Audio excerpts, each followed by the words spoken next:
to episode 135 of Coffee and Co-Read, your source for all things literary with Catherine and Kristen, where we believe there's nothing better than a hot coffee and an awesome book. Join us for our virtual book club where we take one book a month and dive into all the drama, adventure, and romance we can find. Hi, Catherine. Hey, Kristen. So this week, our little preamble of the episode is discussing seasonality in books. That's my fancy word of the day. So I like it. Yeah, I saw it on my Facebook today. So somebody asked about a specific book and asked what kind of vibes. Like, was it giving fall vibes, winter vibes, spring vibes? Because the season is changing. It is probably like the most like iconic season change. You know what I mean? Like, everyone gets excited for like the fall vibes. Yeah. So I guess the question is, for this person online was, should they read this book given that it's fall, it's sort of getting chilly, or is the book sort of fallish, autumny, or is it more of a springy book? Because they didn't want to mix seasons. Mm-hmm. So I guess the question is, how do you feel about reading books not in season? Like reading a beach book in the winter or reading like a skiing book in the summer? Does that bother you? Do you have a preference? I'm gonna be honest, I don't know if I've ever thought of it before. I guess I definitely do read more beach reads in the summer because it's just the vibe. I don't necessarily gravitate towards them when it's not the summer, or like if I'm going on vacation, I'll be like, ooh, a nice beach read, like a book that I don't really mind if I get it a bit crumbly or wet or whatever. So I definitely will gravitate more towards them in the summer. But I feel like I don't read beach reads a lot anyway. But there are like certain authors like that I know I like, and if a book comes out, it doesn't matter when it comes out, I'm going to read it. So I don't really feel like I go by that, but it can definitely affect what I'm in the mood to read just because of outside. But it's not like consciously like I'm not going to read something warm because I am cold. Right. Yeah. What about you? I mean, I guess I sort of feel the same. Like I don't pay enough attention to the book I'm going to read in order to figure out if it's on season. Yeah. You know what I mean? Like, I don't pay enough attention to, like, I look at the cover and, like, I'll read the synopsis, but, like, I don't know if I pay that much attention to the season and the setting just by reading that in order to, like, make a decision first or last. Yeah. You know what I mean? Like, how am I supposed to know if it's a wintry book before reading it? I won't know until I get in there. Yeah. The only ones you really know are the ones that are, like literally a ski bunny, like, yeah. That kind of romance or something like that. Christmas Angel by Nora Roberts that we've just... No, it's Gabriel's Angel. My bad. By Nora Roberts, that book that I told you about. Ages and ages ago. She was pregnant, and she was like the Mother Mary, pregnant, and shows up on his doorstep. Yeah. And then they fall in love in 24 hours, and then they have a baby on Christmas Eve. It's not his baby, but he accepts it as his own because he loves her. Oh, how sweet. Yeah. So that one is very much like a wintry Christmas book. And like We Were Liars, I'm trying to remember who the author is. It's like E.L. Lockhart or something. That one is an older book, but it's gaining a lot of traction here lately. That one is definitely beachy. Like, the cover is like a beach and an ocean, and everything takes place on like a resort, like private beachy island or something. Yeah. Makes sense. Mm. So, like, I don't know. I feel like if it's not readily apparent of what, like, where a book is set, I'm not really going to care. No, and sometimes I don't care anyway. Like, yeah. Like, the second book in Vampire Academy. Oh, Frostbite. It's literally, Frostbitten. yeah. Frostbite, yeah. Frostbite? I think so. Or Frostbitten? I think it's Frostbite. I think Frostbitten is a bit too far in the vampire naming. But I don't remember. No, do you know what? I think Frostbitten is the Women of the Underworld by Kelly Armstrong. With Elena the werewolf. I think. Yeah. I think that's the Jack the Ripper one. The one I stopped on. Yeah. Oh, Jesus Christ, I just looked up Frostbitten. Book. Yeah, it is.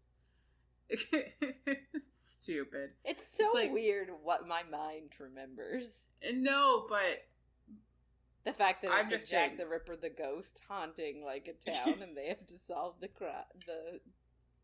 Yeah. How did he which is funny. How did he get from England to Canada? It's funny because Kerri Maniscalco has another series which focuses heavily on Jack the Ripper and him going from Europe to America. So during it. So yeah. I think that's a theory. That's the theory of why they never found him and why he stopped killing. Oh my god, this is so smart. Yeah. So I think the theory is that he did go to like Toronto or something. Oh my god. Or Ontario. I don't know for sure. Yikes. Yeah. That's completely off topic. Yes. But yeah. Yeah, I think a lot of the books we read are mostly fantasy, and I don't really care what season or vibe it is seasonally, because most of them kind of go through all of the seasons. Like, books are generally a year. Yeah. They give that vibe. Yeah. So yeah. Anyway, I think we answered the brief. My god. So just a heads up, this is not a spoiler-free zone, and things might get saucy. So it's our last week with Kingdom of the Cursed by Kerri Maniscalco, and we're reading chapters 26 to 35, which is the end. Last week, a bunch of shit went down and blew my mind. So we're kind of getting the vibes that Emilia might have lost all of her memories and is now getting some back in weird flashes, or maybe she can see the future, or maybe she's seeing someone else's memories. Like, we don't know, but they're kind of leaning into that vibe. Yeah. She's learning how to defend against magic so that the princes can't take control of her with their sins, even though she hasn't been successful at all. No. In the lessons. So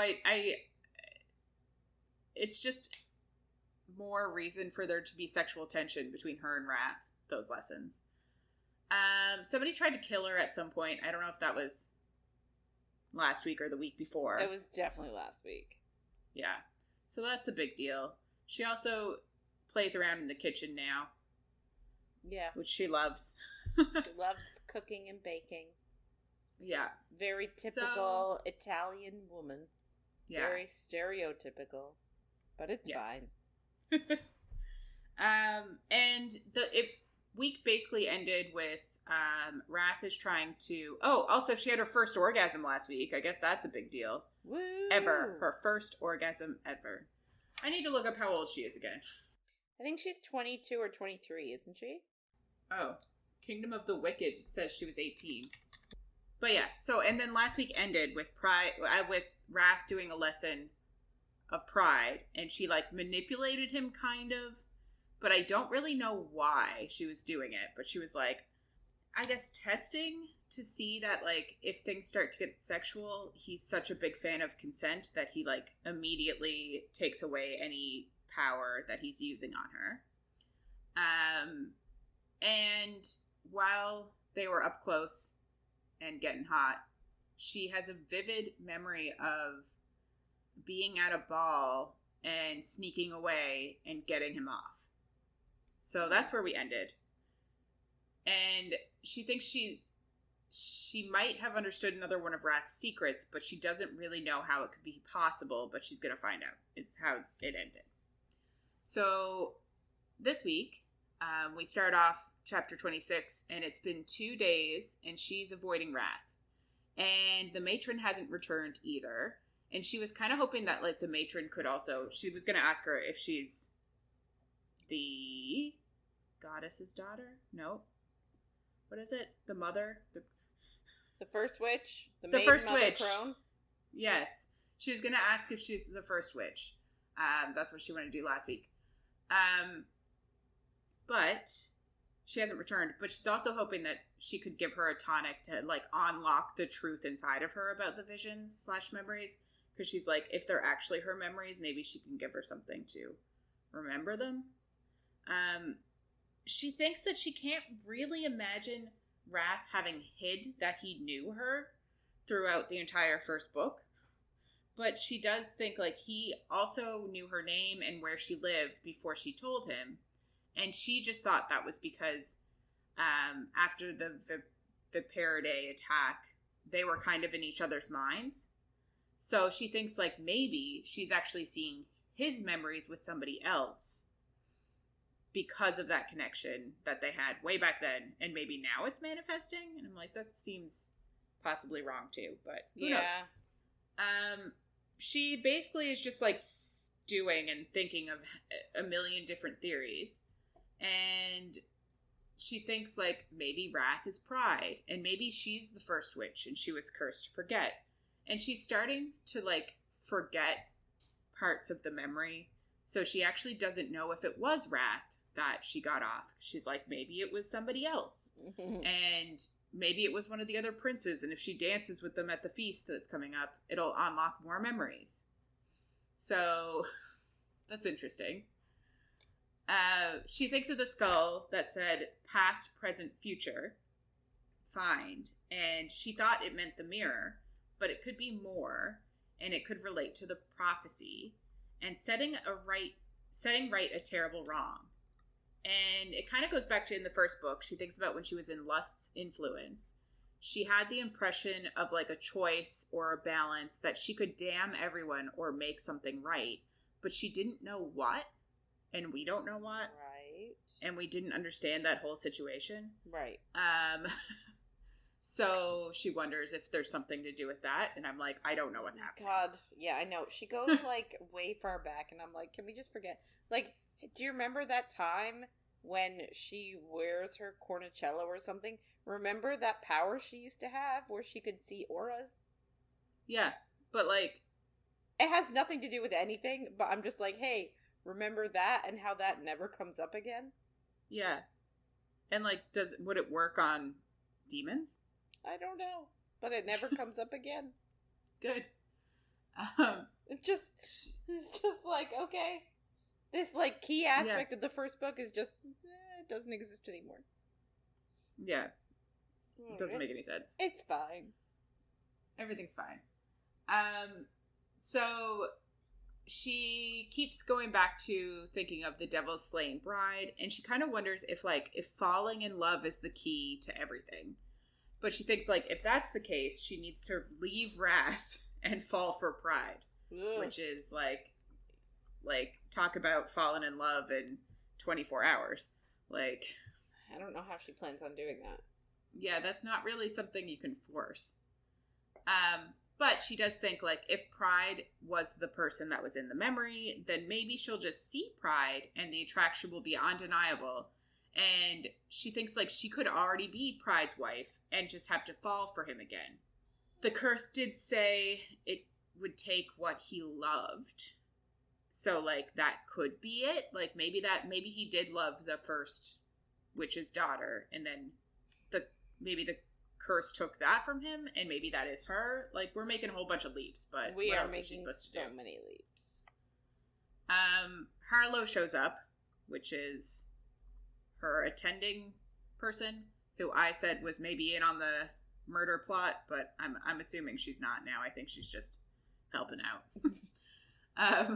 But she has her gown, and they're leaving for 3 days in less than an hour. So Emilia has to get ready to go for 3 days. I'm like, I hope she packed already. Like, this seems like she could have been using her time better.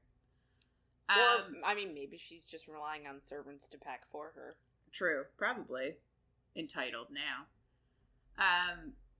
She, of course, starts thinking about her fear, and she thinks, like, it could be her mission of vengeance being revealed. Like, everybody knowing that that's why she's here is a fear. It could be the fear of the creature under the statue. It could be her family dying and not getting her magic back. Or the possibility that her memories were stolen and her life is a lie. And that she is the devil's bride. Like, the fear that people will know that she thinks that, I guess. Or that that's a theory. Anyway. It's just, I'm all turned around. I'm so, like, confused. And I don't know why. I just am. There's just, it's a lot. But, like, she's also thinking she's worried that that fear will come out, even if it isn't true. If people hear that she has a fear that she could be the, like, first witch or Pride's bride, like, that would just be embarrassing for people to hear, really, I think. It's just true. Can I just say, like, other than say that, what is her greatest fear? Never finding out who killed her sister? Like, to me, that is the only thing that is really so, like, I don't know, like, that's a really big fear for her. So, like, and I don't see how that's so bad. Yeah, I think it's everybody finding out that she is there for vengeance is a fear that she has that, like, could be, if people figured that out, like, I think most people know, but some of them don't, I guess. But then she has, like, the normal fears that we already talked about, like her family dying. But, like, that's not unique fear. Yeah, like, who the fuck cares? And she did also mention, like, not getting her magic back. Like, that one, I get. That's a fear. I guess people would know she doesn't have magic. I guess that would be bad. I don't know. So she gets dressed, and she goes out, and Wrath is obviously there waiting for her, and he has a crimson shirt to match her, like, red dress, and she's wearing gold shoes that are basically the same design as the Pride Night shoes, so it's like a snake that goes all the way up her leg. Ooh. Yeah, I love it. I know, it sounds real fancy. It does. So she asks how she looks, and he says that he thinks she knows, but that she looks like trouble incarnate. And obviously Wrath looks hot as hell too. And he tells her they need to, like, take a carriage because it's rude to use his magic to get to another prince's house. And I'm like, okay, fine. So they go out to the carriage, and the horses have red eyes and metal teeth. And they're named after the four horsemen, but then Emilia comments on that, and Wrath kind of implies a bit that they are the horses of the four horsemen. Aww. Which is cool. I love four horsemen things. Mm-hmm. She thinks then that, like, she's never been in a carriage before, but then she thinks that that can't be right because she had to have been in the mortal world. In the mortal world, she thinks of a specific moment where she knows she would have had to be in a carriage, but she can't remember being in a carriage. So it's like this emphasis on memory thing is like, yeah. So, like, something. Logically, she's like, I think it was a moment, I don't know, does it go into it? It's like a moment where she went on, like, holiday to, like, her aunt's house or something like that. So, like, in her head, she's like, well, I know I must have gotten there by carriage. Yeah. However, she can't physically remember, like, being in the carriage. Mm-hmm. However, I don't know how much stock you can put in that because, like, I mean, technically, somewhere in my brain, I'm sure I have a memory of when I was 4 years old and I put baking powder all over the carpet and used my little pretend vacuum cleaner to vacuum it up because I used to see my mom putting, like, carpet cleaner powder on the carpet. And so I was doing the same thing, but I only had access to baby powder, but I thought it was the same. But, like, I don't actually have the memory of doing that. Yeah. I've heard the story so much that the memory is there. You know what I mean? Like, yeah. I know I did it, but I don't have the memory. So, like, is it something supernatural? Like, she doesn't have the memory because it was blocked or taken or whatever? Or, like, didn't actually experience it? Or is it just she was young and just doesn't have that memory anymore? Yeah, exactly. I kind of read it and was like, that's nothing. But obviously they're trying to push it here. Yeah. And it kind of makes you wonder, like, it could be that her entire life wasn't real and they've just been like, here's a memory of a life. Like, it could be as crazy as that. Or it could just be, like, they've locked up certain memories of certain things. Yeah. Or it could be one of those moments, like, I don't remember things a week ago. My memory has gotten shit lately. I get she's 18. Maybe she has a better memory than me. But my memory's garbage. Yeah. So, to me, I'd just be like, nope. Guess I just forgot. So anyway, he kind of notices that she's, like, thinking a lot because she's thinking about her memories and shit. And so he asks what's up, and she says that it's just nerves. And he tells her no harm will come to her. And she says his brothers might be the ones in danger. And obviously of her, because she has very high estimations of herself. But he says if they ignite her fury, they deserve to burn. And he likes her temper. Aww. And that's why he goads her. And he doesn't mind when she, like, I guess lashes out at him or whatever. So they're falling in love. So they get to Gluttony's house. It didn't take very long at all. And Wrath says if she finds herself in need of a partner, he will dance with her. And she kind of thinks like she's about to enter into a battle for her life here. And at least she has Wrath by her side. As soon as they walk in the door, there's just like a giant table that is like 4 mattresses wide. And it's just people having sex all over them. She says there's a man who's like pouring chocolate sauce all over a woman and then like licking it up, and a woman that has whipped cream on the man and eats it while she's also being like fucked from behind. Amazing. And it makes Emilia think that she now understands what Wrath meant when he said pride likes multiple lovers, and about Fauna saying like, did she use her mouth? Because obviously, the woman with whipped cream is giving the guy a BJ. Yeah, and she didn't know what that was before now. Can I just say, I would hope that it was a BJ and not that they were using whipped cream as lube, because I feel like that would go all kinds of wrong. I feel like that would be so bad. I don't like that. I know. It's bad. Like, can you imagine? That's an infection. Yeah, and sticky and like, ugh. Ugh. Yeah. So, it's just a moment to tell all of us that Emilia is very innocent and her first orgasm was 3 days ago. Mm-hmm. Wrath just is nonplussed by it all. He just doesn't give a fuck. But he says that Gluttony likes to shock people. But also that, like, the people that are there having sex are doing it because they enjoy the attention. And she asks him if she'll be forced to join, but he just says no. But she starts to panic because she worries that, like, her lessons weren't enough. She didn't actually learn shit. And she's worried that, like, she'll be compelled to get on the table or whatever. Or one of the princes could make her. But he says it would be an act of war. And, like, she's in House Wrath. And he'll remind them if they try anything. And he'll, like, take joy in attacking someone for her. Which, yeah. We're like, so she, aw, violence. I love it. Yeah. So she looks back at the table and she kind of realizes, like, this display is only here to unnerve her because all of the other people here are used to it. So she's, like, trying to own it, I guess. So she goes to the table and dips her finger into some whipped cream. I'm guessing not the whipped cream that's on the guy's dick, but who knows? Maybe she just goes over and sticks her finger in the dick whipped cream. Oh, do you know what I just thought of? No.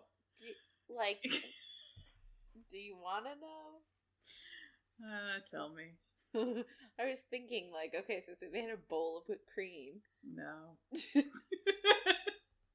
Do you think he just, like, shoved it in there? Or do you think he, like, used his hand or, like, like, some sort of serving utensil to put it on the penis? Because, like, if he just shoved it in there, she's eating dicky whipped cream. She is, yeah. Or, like, anybody that wants the whipped cream, they're eating dicky whipped cream. I did take it as they had, like, the aerosol containers that you just spray out, which is what I envisioned, but I know they definitely don't.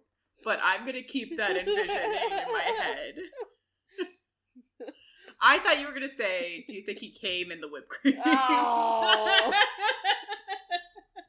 Ew. So, I'm glad you didn't. No, I was just thinking about him using it as like a stirrer. Like shoving it in and stirring it around. Good. Glad we're on the wrong pages here. God. We're just so weird. It's true. So yeah, she sticks her finger in some whipped cream. Who knows what's in there, man, or what's been in there. I don't get it. And she licks it off, looking at Wrath, and then she grabs a glass of demonberry wine and says, "Cheers to being scandalized." So she's kind of owning that she knows that this is all to, like, unnerve her.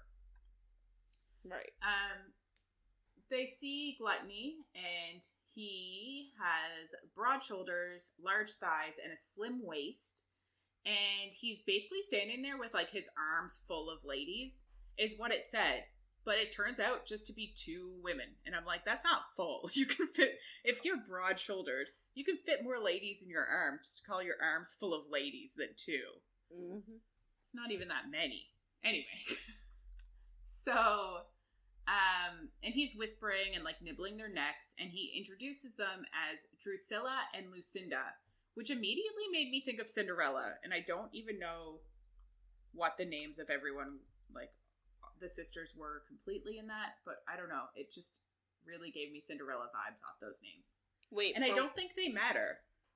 For what? Their names were Drusilla and Lucinda. Oh, the girls? Yeah. Yeah. It sounds like, I can't remember what the stepsisters' names were, but I think they were similar. And I kind of wondered if something was going to come up with that, but I don't think that, well, I'm not sure, because, spoiler alert, I haven't finished reading this week yet. But I kind of thought that something might come up with them. And, like, something might come up in the next book, and she'd be like, remember when Gluttony had his arms full of women? And it was 2. Yeah. Anyway, yeah, and especially him being gluttonous, you would think he would have, like, 6 or 7 women. That's what I'm saying. Like, and he's, like, broad-shouldered. You'd think they would be, like... Too many, like, he's got too many hole options with... And you would think that that's, like, what Gluttony would want. Yeah. He only has 1 peen, he's got 2 hands, and he has a mouth. That's 4 holes at best. Yeah. So, I really thought there'd be more, but we got introduced to 2. Okay. Wrath introduces, I'm going to pretend that there's more than 2, and he only introduced 2 of them because he doesn't know the rest of their names. Okay. So Wrath introduces her as his wife, and Gluttony says soon to be, but she cuts in to say she hasn't decided. And I'm like, this is not something. The best place to say that. Gluttony says that means there's hope for him. And then Wrath just says breathe in her direction without her permission and she'll disembowel you. I love it, but good. I also, I don't think that she's, like, I don't think we can, I guess she's been training in some weaponry, but she's not that good. No, and on top of that, like, I feel like she's just gonna get angry more so than anything. Yeah. She just has a temper. Yeah. So, I don't know. Like, I don't think she's a physical threat. No, me neither, at all. Gluttony tells them then about the hunt that's happening in the morning and says that Wrath never overindulges, but maybe he will this time. And Emilia says, like, she doesn't know how to ride, so she's not going on the hunt. So Gluttony offers to stay with her, and then he is interrupted by seeing a beautiful noblewoman he calls a party crasher, and he walks over to. And this is just interesting, because I'm like, what the fuck is this world?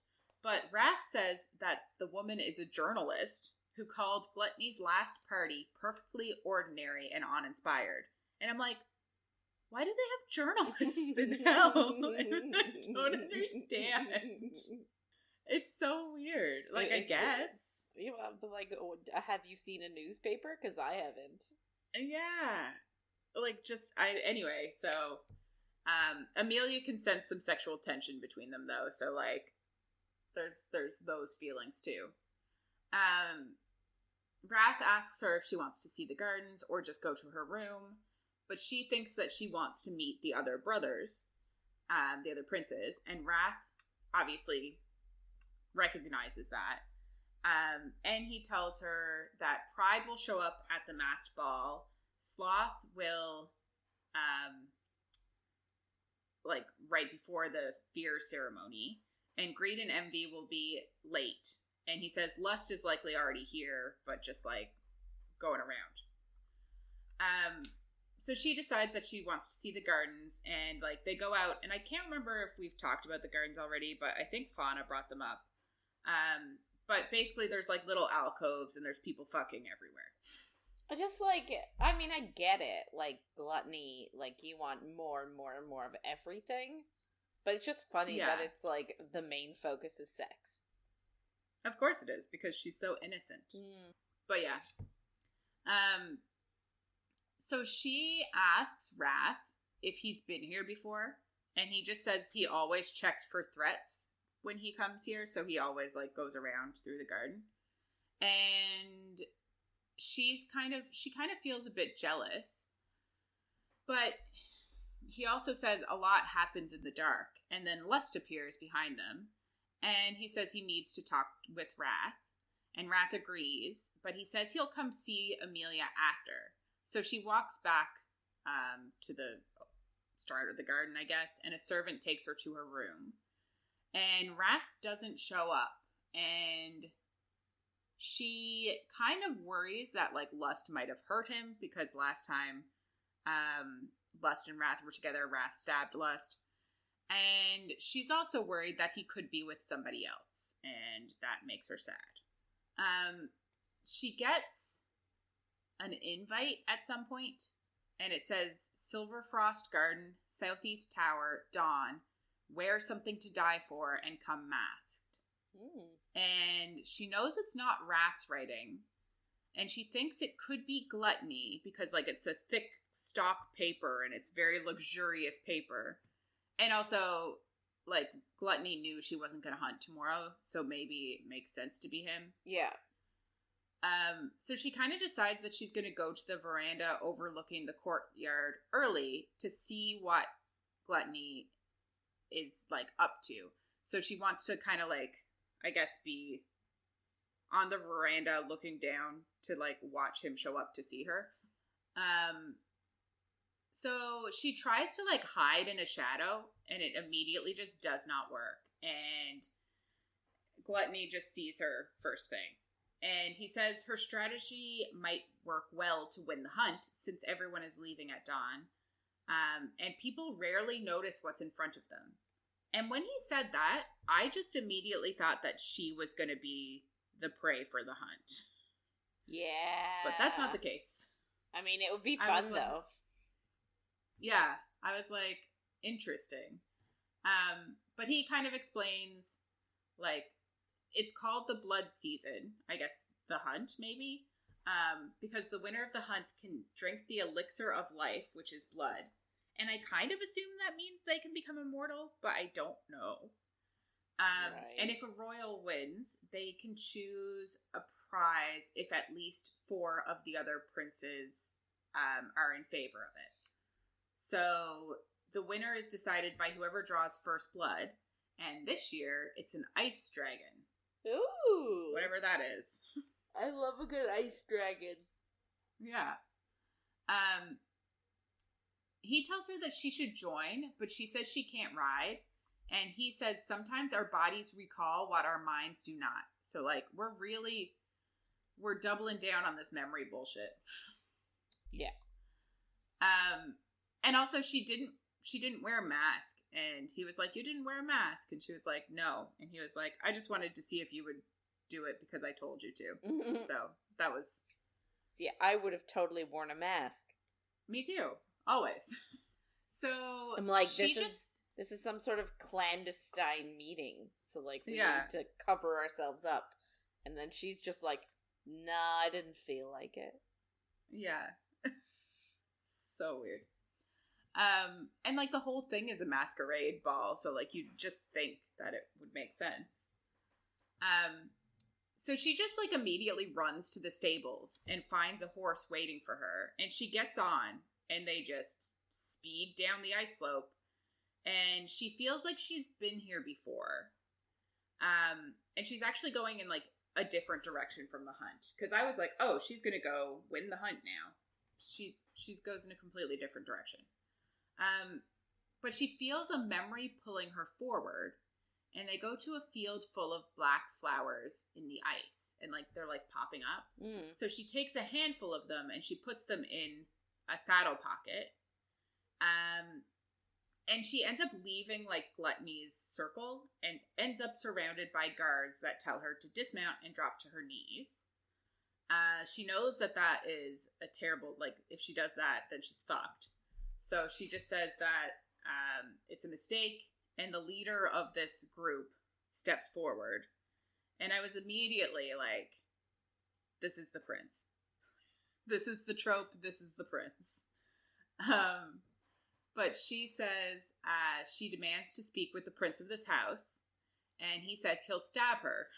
And she tells him that she's Wrath's princess, and Wrath will hurt anyone who touches her. This guy tells her that she doesn't have the right to be here, so he has the right to kill her. And he tells her to get off the horse, and she gets taken to a parlor and locked in. And she's trying to figure out, like, which house she's in. And she knows that it isn't Wrath, Envy, or Gluttony, because obviously she's been to those houses. But other than that, she doesn't know where she is.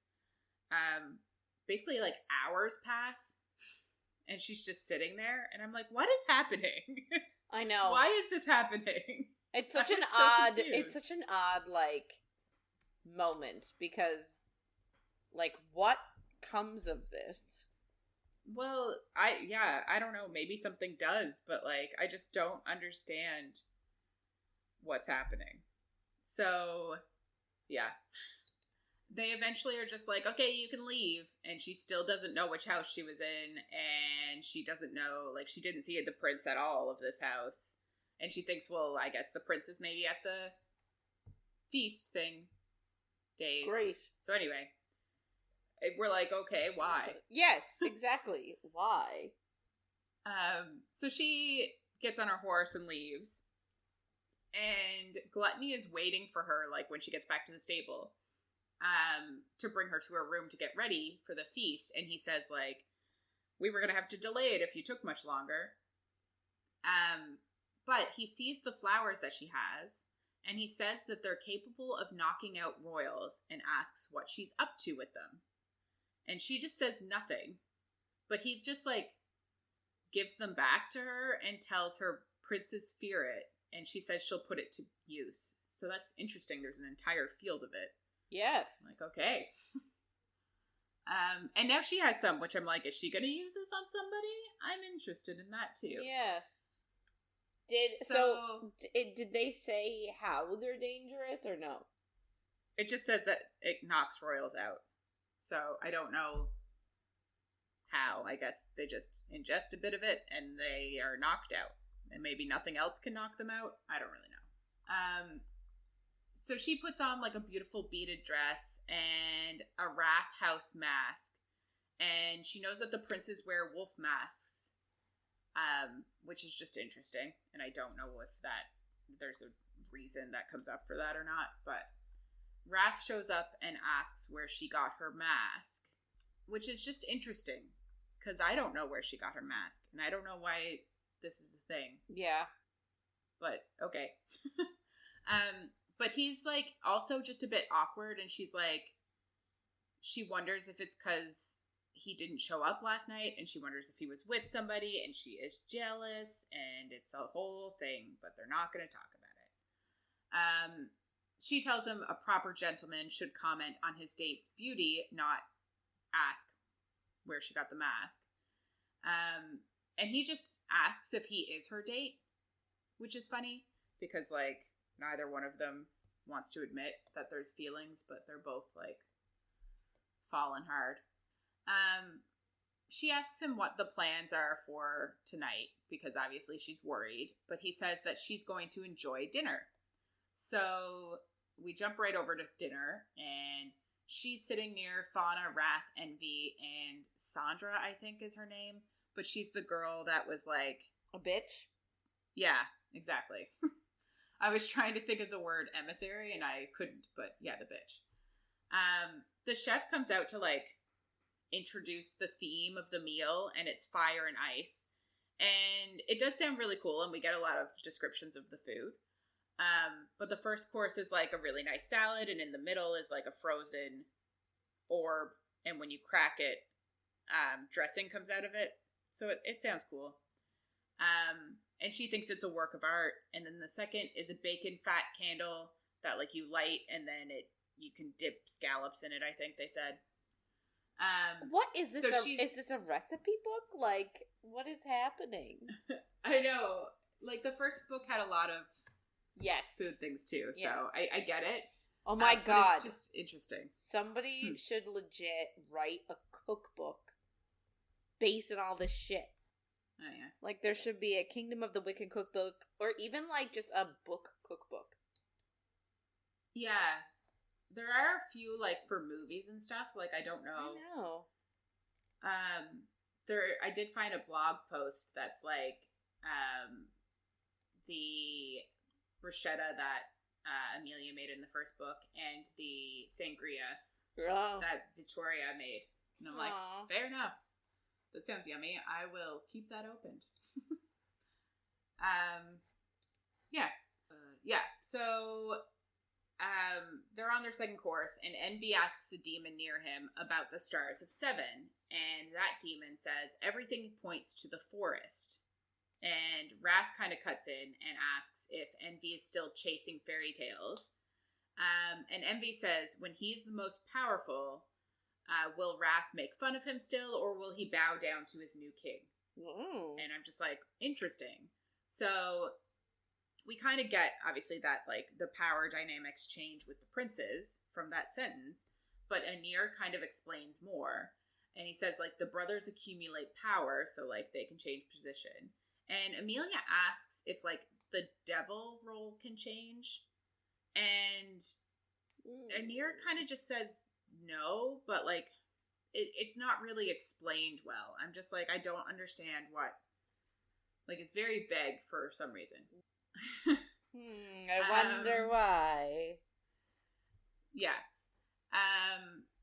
So Anir also says, like, you can tell in the mortal world who has the most power among the princes based on what's happening in the mortal world. So, like, obviously sometimes it's war when there are wars. And he says he's never heard of an Envy era, which pisses off Envy. I would say. Yeah, so he's implying that Envy has never had the most power. Which is ironic because I feel like right now would be an envy era with like Instagram and like influencers and stuff. Oh my god, what have we uncovered? Yeah, so that like puts it like I'm like, does this mean that Envy's gonna get the most power in the books? Is she playing into this? Does she realize this, or am I just way too far out there? So anyway, not really the point. The third course comes and it's meat and cheese, and Greed shows up. And while everybody's like distracted by that, Emilia and Fauna have a conversation, and Emilia asks what the 7 stars are. And Fauna says it's 7 sisters, and there's old legends that they travel as shadows. And some say it's a curse to meet them because they could pluck and weave the wrong thread of fate. So they're kind of like what are they called in Greek mythology? The Fates. 3 sisters, yeah. Oh, what is it? Klothos, Atropos, and Lachesis. I mix those up with the Fates, and I think they're not.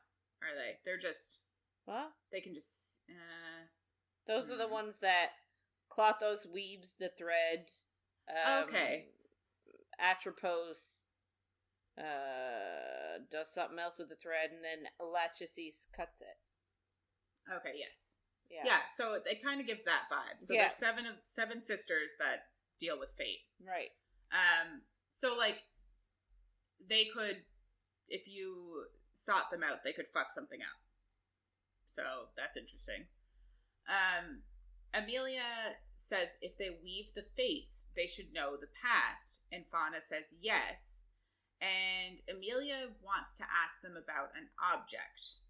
And Fauna says that it's too dangerous, but Emilia just thinks like 7 stars is something that the skull said, so she's like putting everything into this, and I'm like, why are we listening to the skull? I don't know. Yeah. But also, I couldn't think, like, what object is she talking about? What object is she looking for?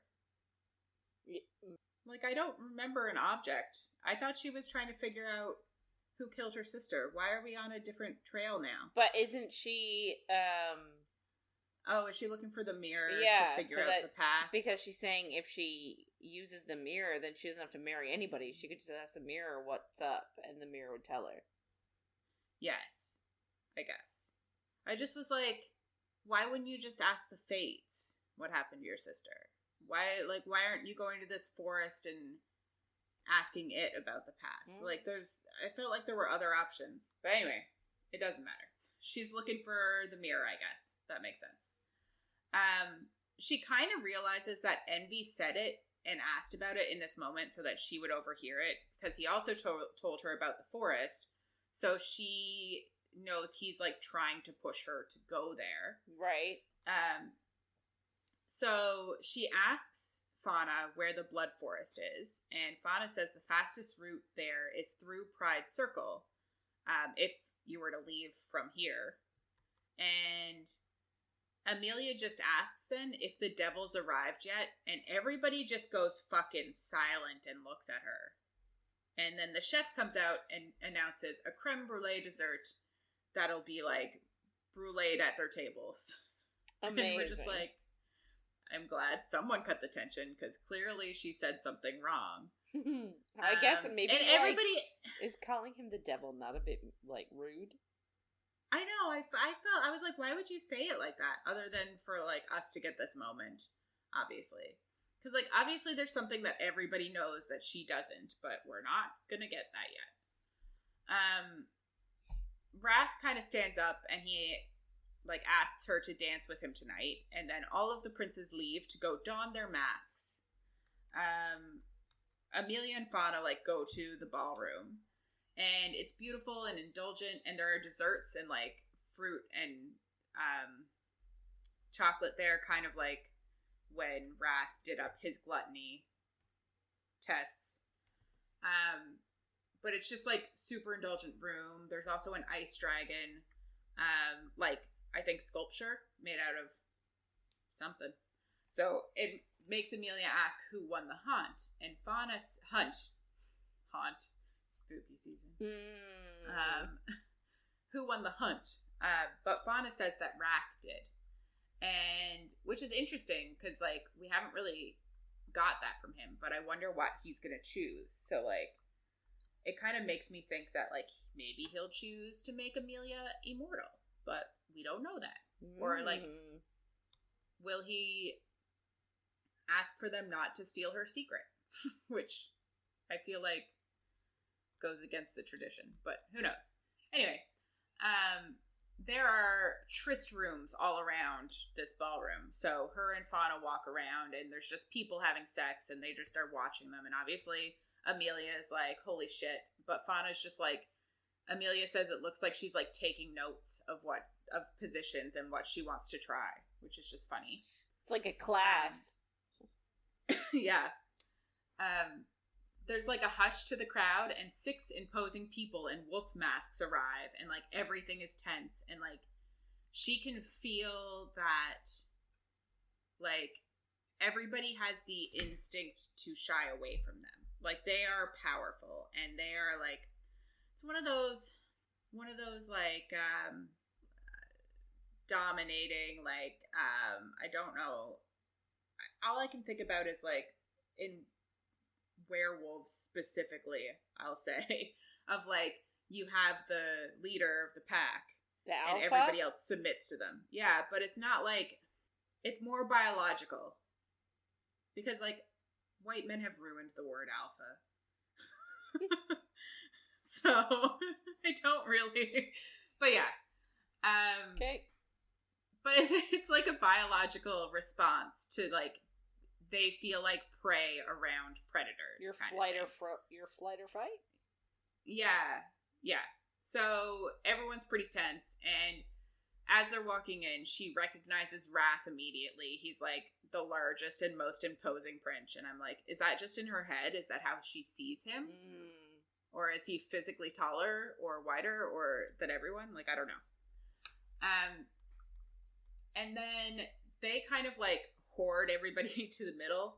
They're like, herd is the word I was looking for. I knew it wasn't horde. Anyway, they herd everyone to the middle, and then Pride enters alone, and he doesn't really look at anybody, but then he sees her and looks at her and scans her up and down. And then it's kind of a weird transition because she looks away and she's looking for Wrath. And then a prince says, hello, Lady Vengeance, and asks her to dance. And she thinks she hopes that they can't tell what she has hidden. And I'm like, what does she have hidden? I don't know what she's talking about.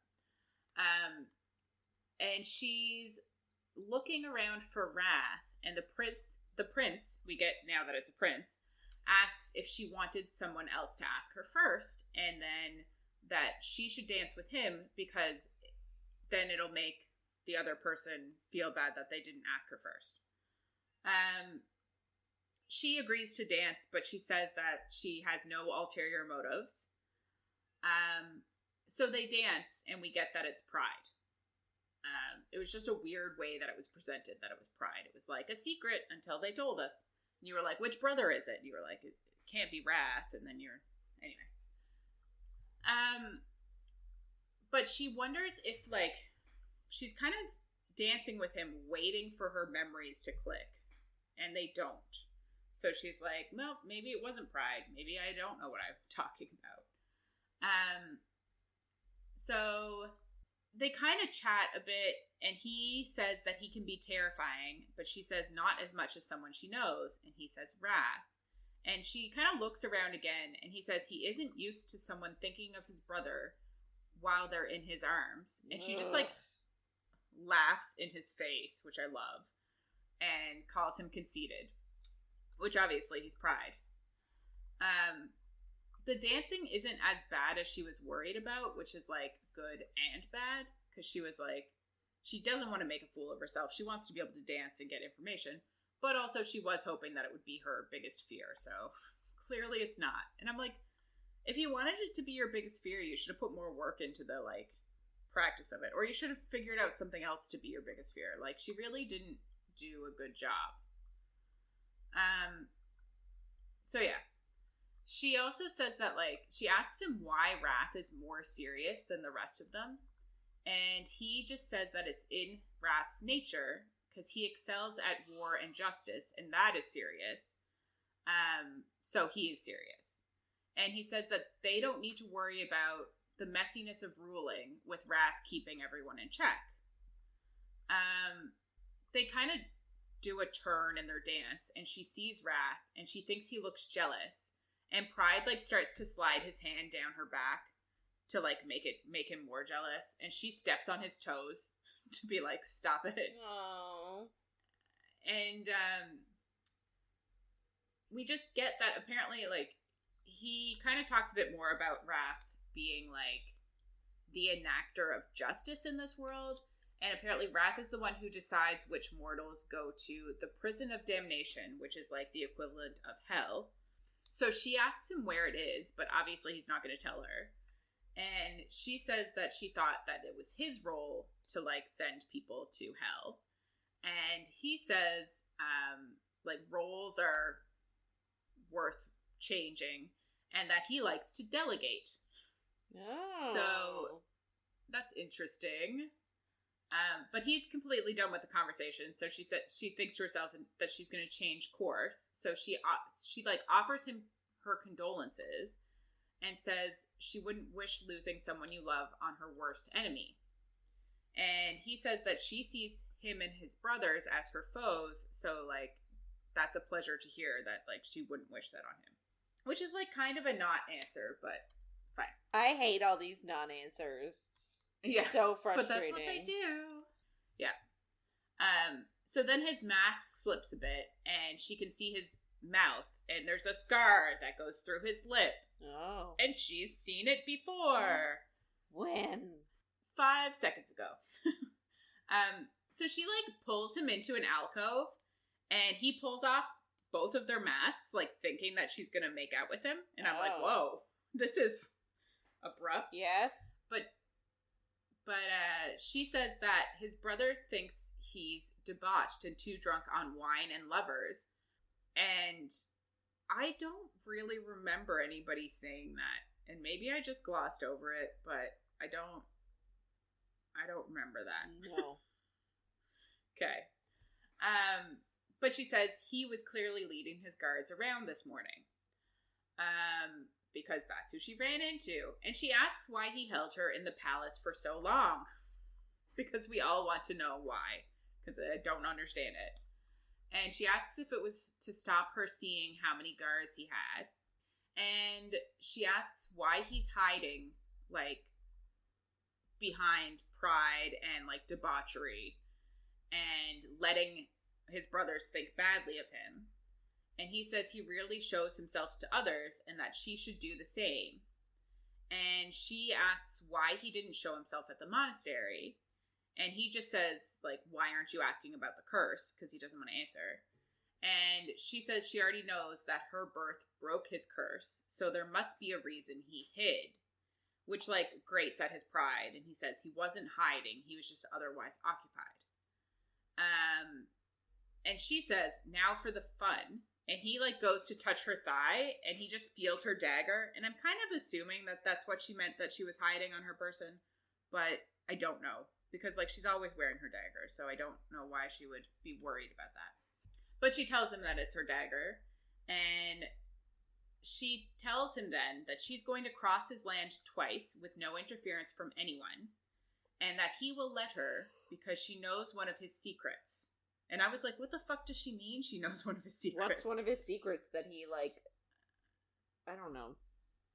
I was so confused. Was he one of the she soldiers? Does tell us. I thought that too. Oh. But she says that she won't tell his brother about the full... brothers about the full field of slumber root. Oh. Which I was like, oh, yeah, I guess. But, like, to be honest, I thought that was in Gluttony's land. I didn't really understand. But anyway...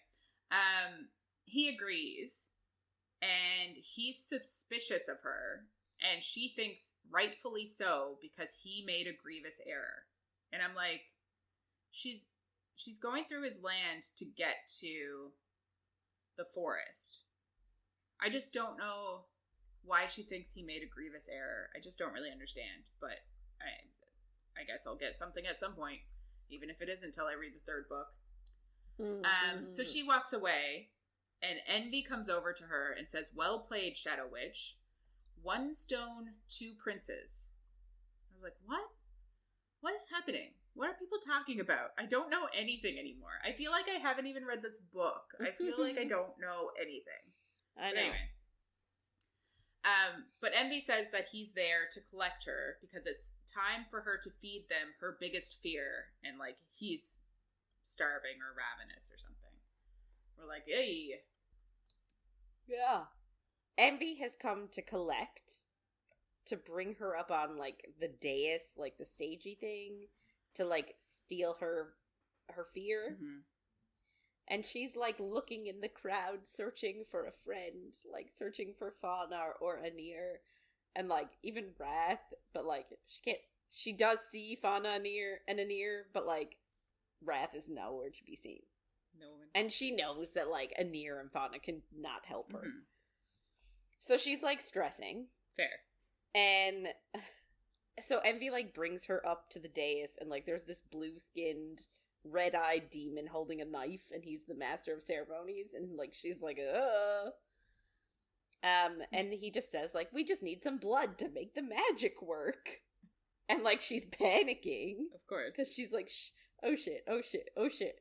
But she like holds her finger out, and she feels the knife on her skin. Like they're just gonna take a little prick. Mm-hmm. They're not gonna like bleed her out to reveal the fear. That'd be something. It would be something. And then somebody just says, stop. Fine. And obviously it's Wrath. And he tells the Master of Ceremonies that he will be the one to sacrifice a secret instead. And that since he won the hunt, he is claiming this as his prize. I hate it. I hate it so do you much. Hate it? Yes. Why do you hate it? Because is it just because you feel like her fear is going to be inconsequential in comparison? Yeah, his secret, and that he's wasting... he's fucking, like, yes!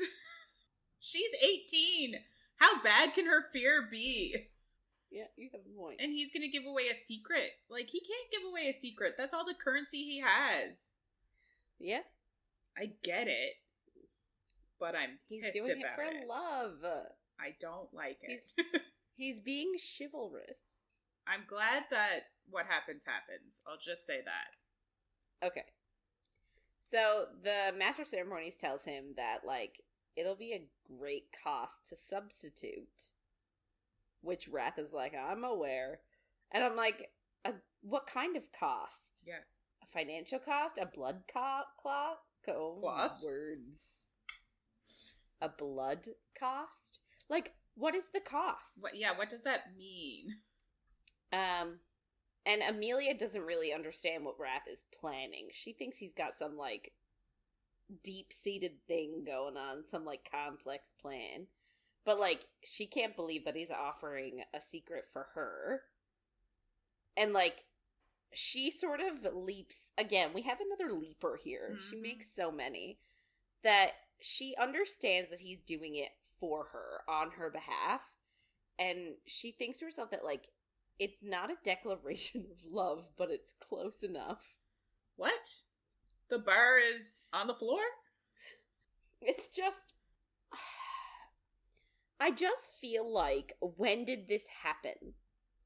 You know what I mean? Like, when did any of this happen? Like, maybe that's the thing.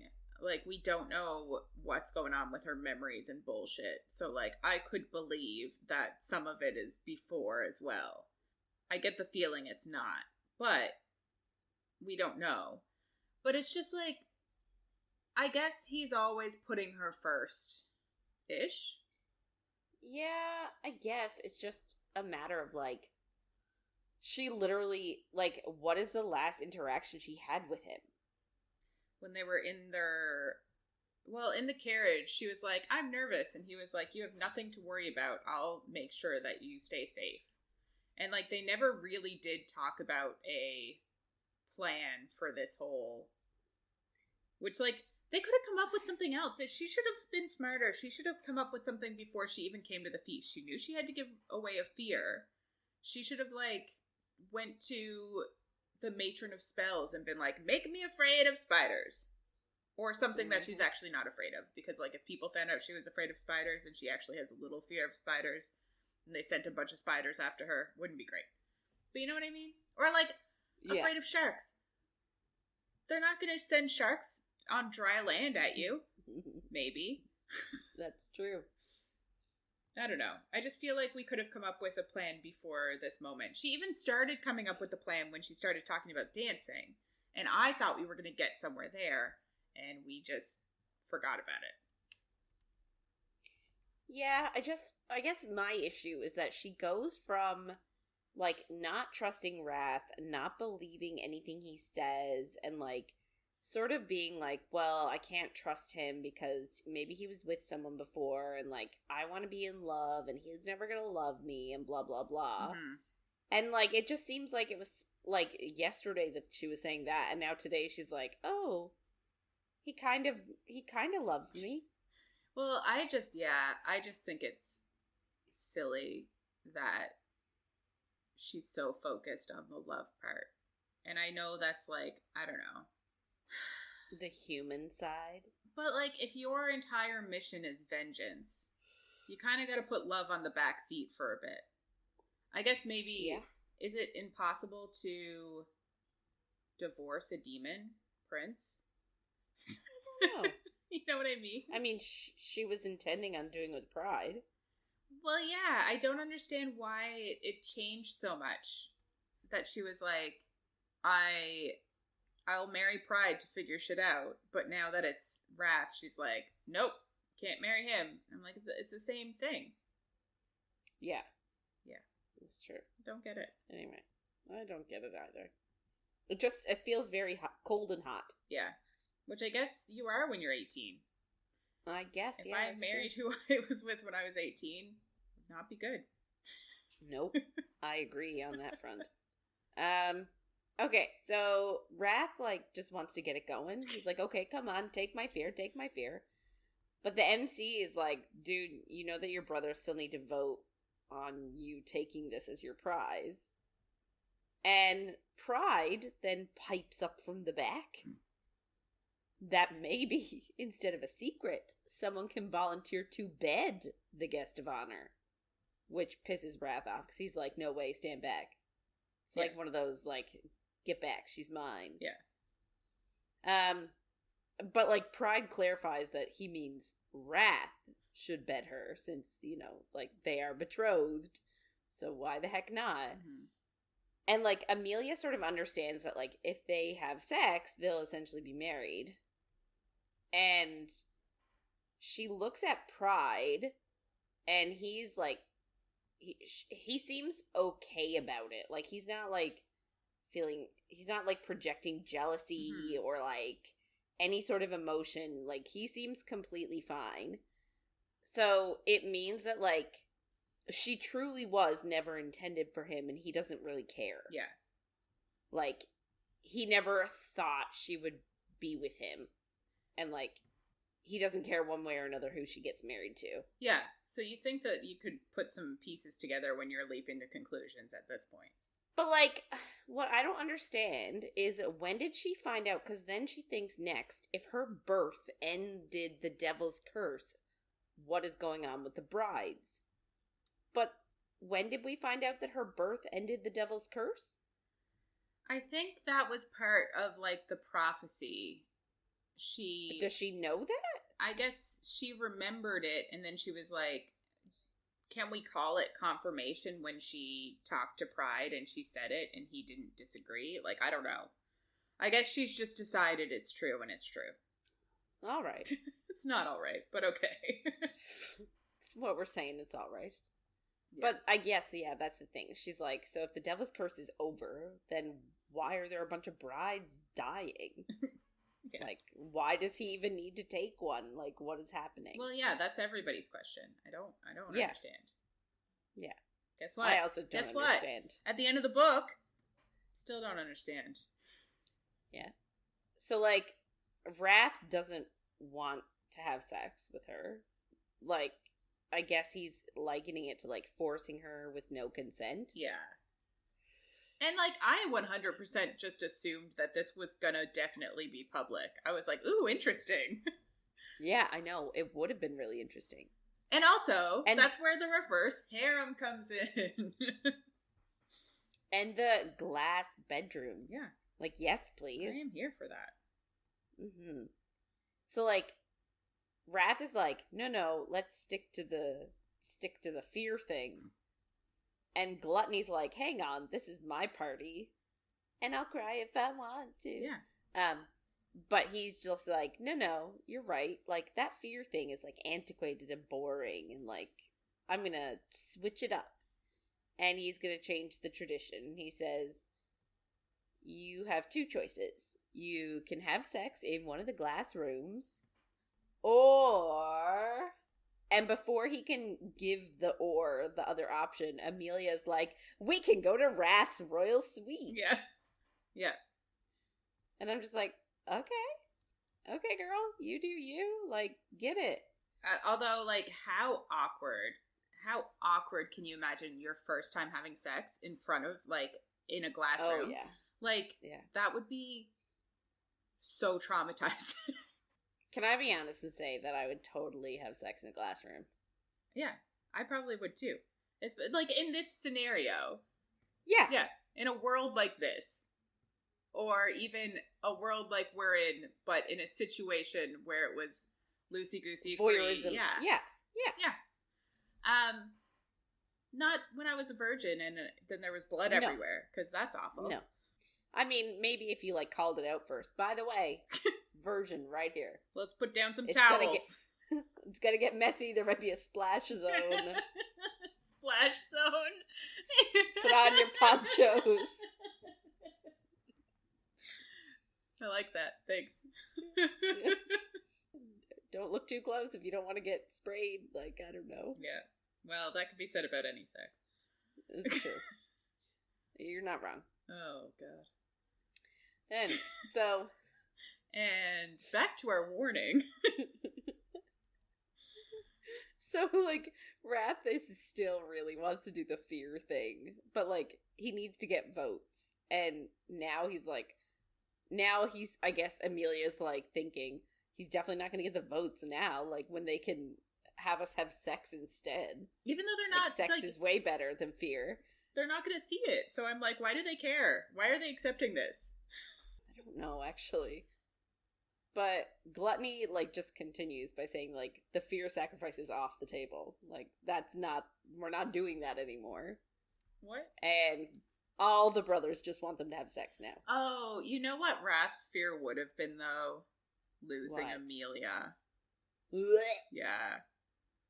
So, like, it's not a huge, like, yeah, it's his weakness, but you can already tell it's his weakness because he went up there to help her. Oh, yeah. So... But he doesn't want that spread around. Yeah. Okay. Anyway, so, like, cut to them just in the royal suite. And I'm like, the royal suite at Gluttony's house or back at their house? Oh. It's at Gluttony's house. It is, yeah. Yeah. Because of... Why does Gluttony have a royal suite? I assume, like, all of the brothers have rooms for the other brothers if they're gonna have parties and shit, but... I don't know, but it's definitely at Gluttony's house because when she leaves from Gluttony's land. Yeah.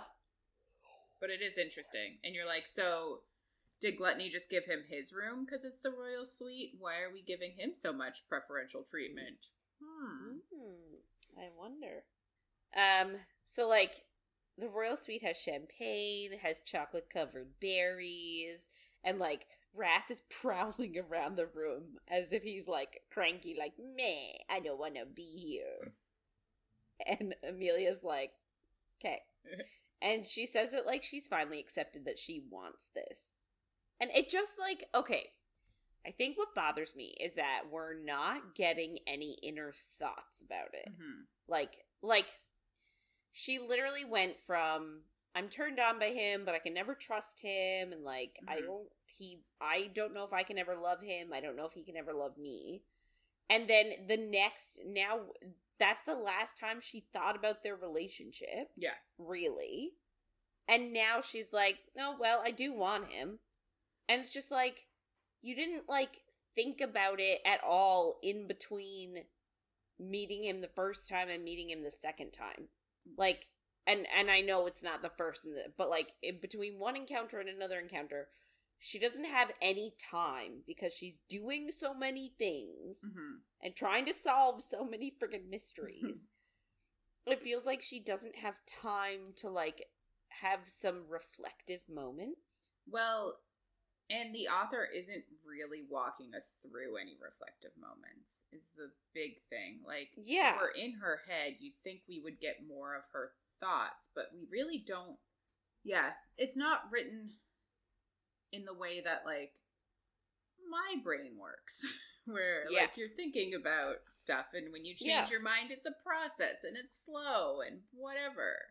Especially about somebody. When I think something about somebody, I'm pretty set in stone unless something drastic happens. Yeah, and, like, even, like, any little thing that he might do for her, like, she doesn't think about it like, oh, I was wrong about him. Yeah. Like, we don't get any of her, like, changing opinions. Yeah. So it just feels like it's coming out of left field. Like, it easily could have been, like, the first time he does something nice, oh, he's just trying to manipulate me. And then the next time, like, oh, blah, blah, blah, blah. And then, like, slowly warming up after, like, each encounter. Yeah, I agree. Or, like, being like, is that just me? Or is that love shining in his eyes? And then being like, no, it can't be. Like, you know what I mean? Like, silly stuff like that that makes us realize that she is rethinking her feelings. Yeah. But instead, we literally get cold to hot immediately. Well, yeah, because she told Envy she didn't love him, and it was the truth. And it was 2 days ago. Yeah. And they avoided each other for a shit ton of time. Yeah, it's really interesting. So it wasn't 2 days ago. It was like a week ago. Still. But it's like, yeah, we really don't get her going from... And I just wonder, is she, like... Does she just want to be loved? Does she not care about loving him? Because, like, that makes a difference, too. If she just wants to be loved, then maybe she's like, oh, I think he might love me, so it's fine. But, like, I would have assumed that her whole thing would be, like, she also wants to love him. You'd think? Yeah. I don't know. Yeah. Just, it feels very abrupt. Yes. But nonetheless, she's finally accepted that she wants this. She wants him. Sexually, at least. Yeah.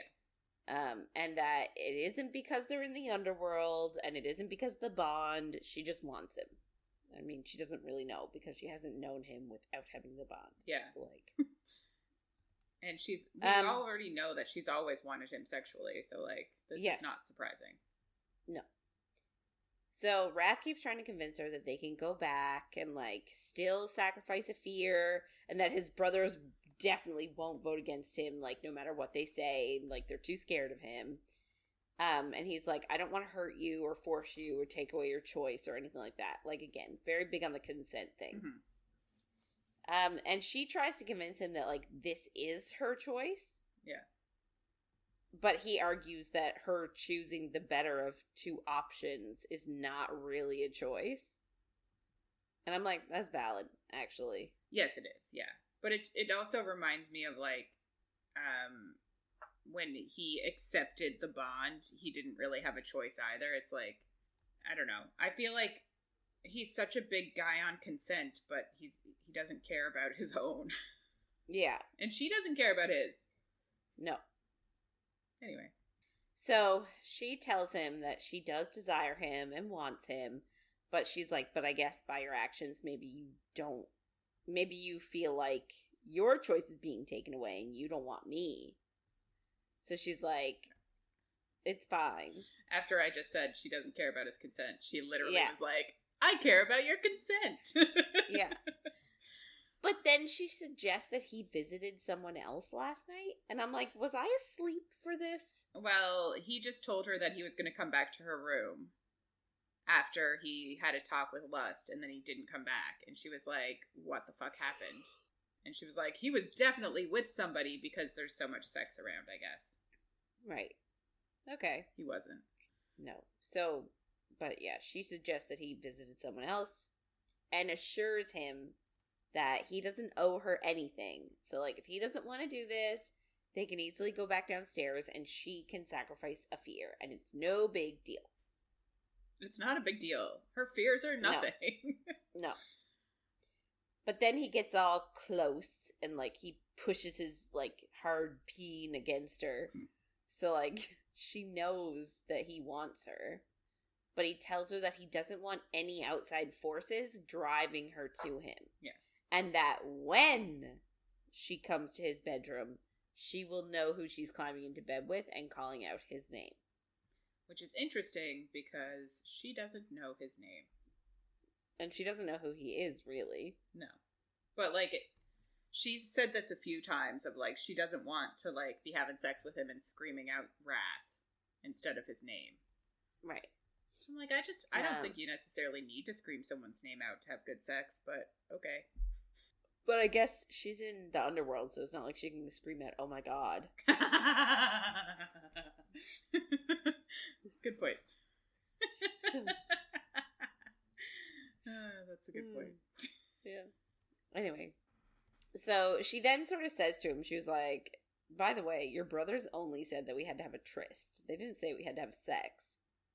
So she's just like, "Let's do some other things." Which is what he suggested, like, way earlier on. Like, he was like, before she knew about, like, consummating the marriage. Mm-hmm. Remember? He was like, "I wasn't going to have sex with you. We could have done other fun things." Yeah. So she asks him to take off her dress, so he does, and asks, like, what else she wants. And she tells him she wants pleasure and seduction, and wants him to stay all night. And if he leaves like he did last time, she will hunt him down and make him regret it. Did I sleep through that too? Well, last time was her first orgasm, and then he was like, "Lessons are over." Right, and left. Yeah, okay. So it's fine. I just do sleep through everything. It's okay. I'm pretty sure we spoke about it at length. Yep. Anyway, so, like, I guess that was a threat, and that, like, gets him all hot and bothered because she's using her rage at him, and he's like, "Oh, woo!" That's his love language. It is his love language. So, like, they kiss, and she thinks that she missed him. And I'm like, what? What? What do you mean you missed him? Where did he go?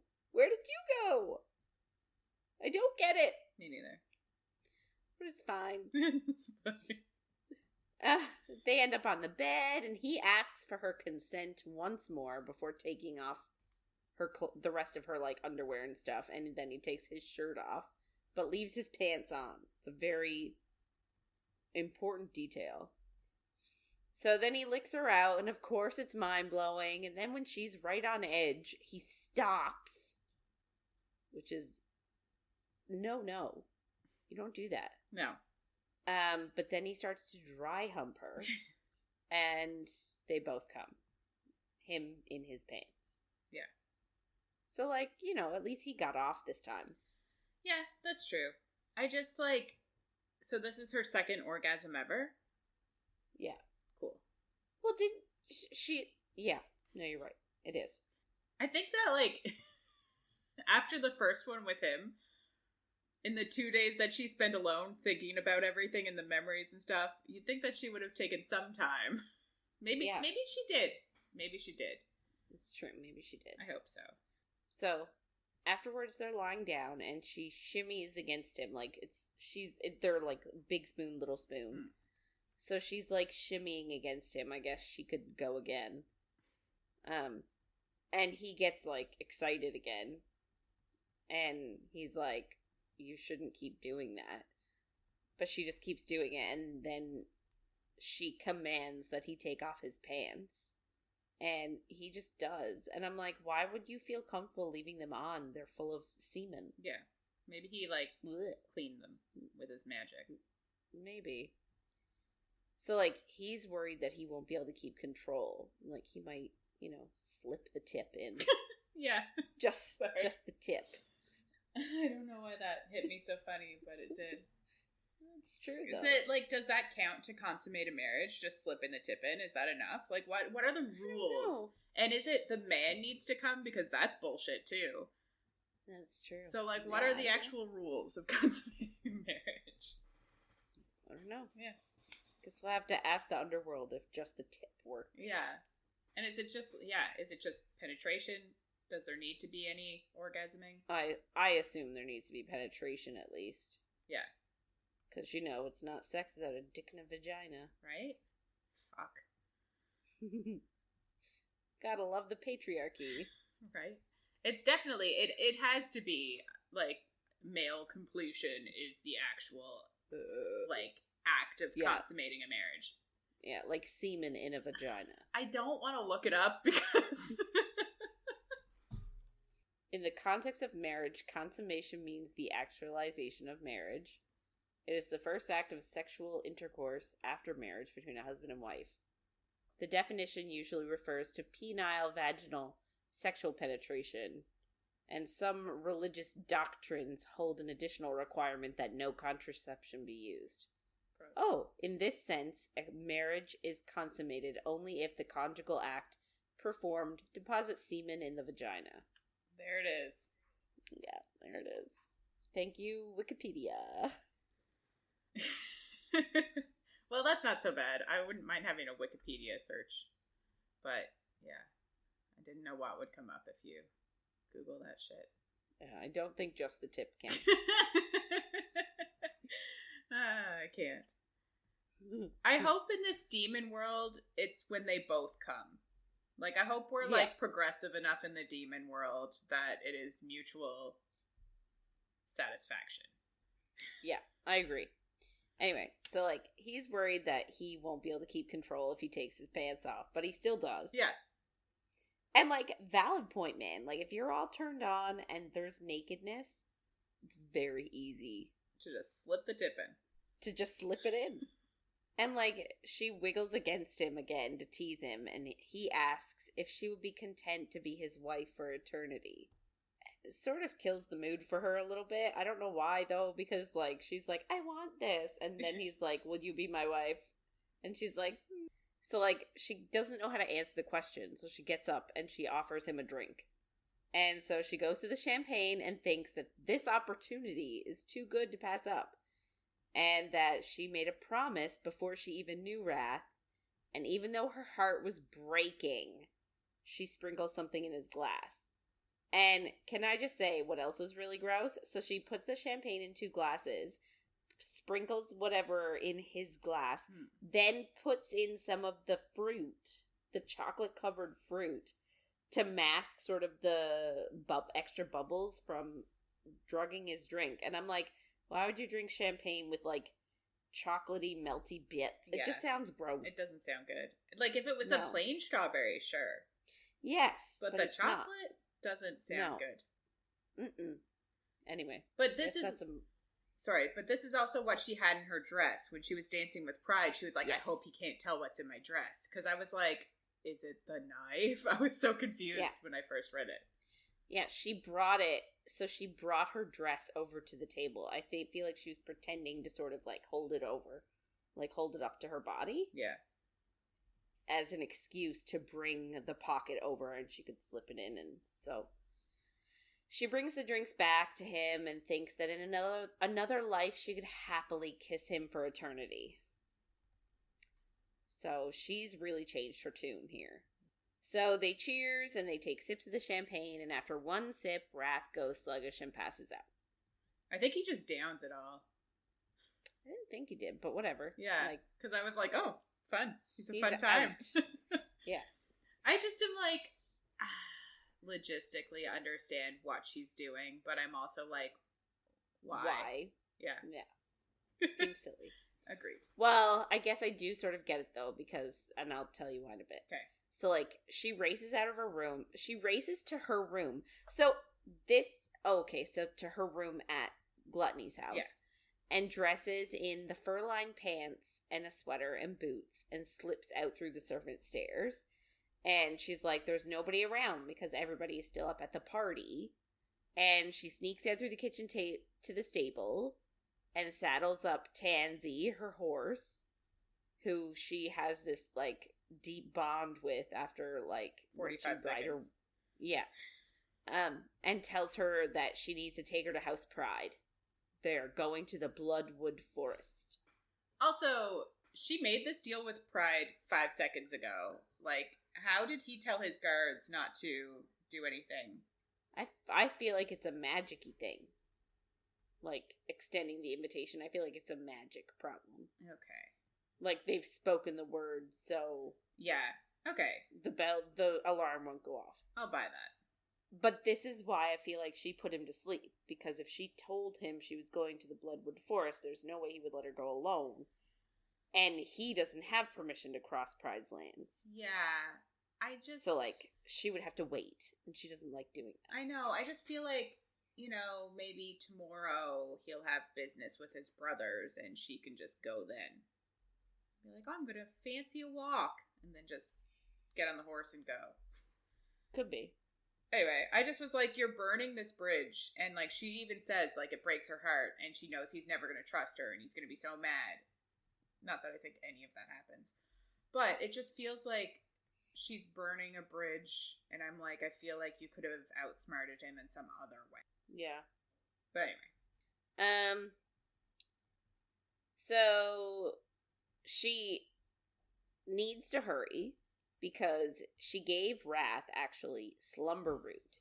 And she has no idea how long it's going to last, since he's so powerful. And I'm like, you use this shit on him without knowing, like, 100% how it's going to work. Like, that's not great. Well, and it's only that Gluttony was like, what are you doing with that? It puts us to sleep as royals. Like, what if it actually kills them and he's just trying to manipulate her? Yeah, but she doesn't think about that. No. Anyway, next she's like, she keeps like looking behind her because she's worried that like Gluttony's guards are gonna sense or just know that she's running away. And so she's worried that guards are gonna start chasing her. But then she passes into Pride Circle, and so she calms out of it. And then next she makes her way to Envy's circle, and because he didn't revoke his permission the last time she was there, she's hoping that her invitation is extended when she crosses over his border. And then she starts thinking of like all the things she's kept hidden, and I feel like it's like she means like maybe the things she's figured out that she hasn't said anything about. So, like, in her mind, Envy was after the 7 sisters. Mm-hmm. And she's hoping to find the tree in the center of the Bloodwood Forest. And she's hoping that mystical beings will be nearby to help her find the Temptation Key. Or the Triple Moon Mirror. And I'm just like, that's such a weird assumption to make. Well, You're just hoping there's going to be some random mystical beings nearby? Yeah, and it was like, I guess at supper, Envy was like, where are the 7 stars? And they were like, everything points to the forest. But, like, it seems like a big leap to be like, I'm going to go to the forest and I'm definitely going to find them before Wrath wakes up and is pissed. Yeah. So, Tansy rides through Envy's circle and nothing happens. And then they go to the Bloodwood Forest until they reach the center and find the tree that they're looking for. And she approaches it, but someone behind her speaks and asks if she has come to request a blood wish. And it's like somebody, I picture sort of like a cloaked person with a walking stick, mm-hmm. but like all of a sudden there's this mist around, so this person is sort of cloaked in mist a little bit. So Emilia tells her that she came for information. And the lady says she has information, but expects a payment. Fair. Yeah. Emilia's like, well, you can have one of my secrets. And the figure's like, no, I don't want one. But then says, I would like a favor. And Emilia tries to qualify that, being like, I'm not going to hurt anybody. I'm not going to do this. I'm not going to do that. And the figure's like, no. I'm asking for a favor. It doesn't matter what it is. And then she essentially asks Emilia if she's a coward or if she's brave. So Emilia's like, well, fine. I'll accept your offer. And, like, I don't really understand what the figure even does. Like, what she helps her understand. Yeah, she doesn't answer the question she asks. No. So the figure, like, rushes in and cuts her and then rushes away again. I guess that's sort of them sealing their bargain. And she asks where the 7 sisters are. And the figure says they dwell where no sin rules above all. And then she's like, okay, well, who's responsible for my sister's murder? But the figure's like, I can't, like, you can't find answers to that when you don't understand your own mystery or your own history. And Emilia is frustrated because, like, she's like, I keep asking you these things and you keep giving me, like, riddles in return. Yeah, non-answers. Yeah. Then she asks about her magic and tells her that she can't access it. And the figure, who Emilia deduces is actually the crone, like the maiden mother crone, so this is the crone, tells her that she does have a way to get her magic back and find an answer her heart yearns for about her prince. They sort of insinuate. Interesting. So essentially she's saying, like, you can have info on Wrath if you do this ritual. So she tells Emilia to carve Wrath's true name into the tree and then take a leaf and shatter it in his presence. And I'm like, it's a leaf. It's not glass.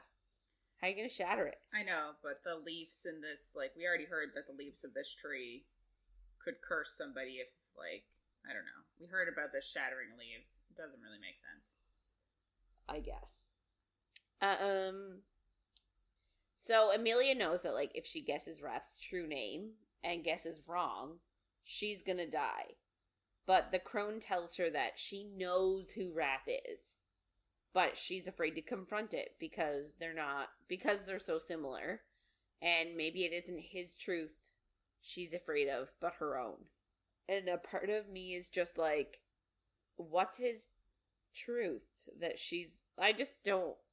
I didn't follow how she knew his, like, how she was like, I do know who he actually is. Okay. Anyway. She asks who Emilia is. And she says, at first she's like, I don't know. And then the crone sort of has to push her. And then she's like, I don't remember, but I'm gonna find out.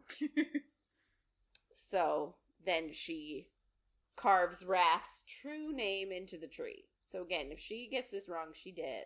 Which is, I don't think she has enough information to go on to guess this.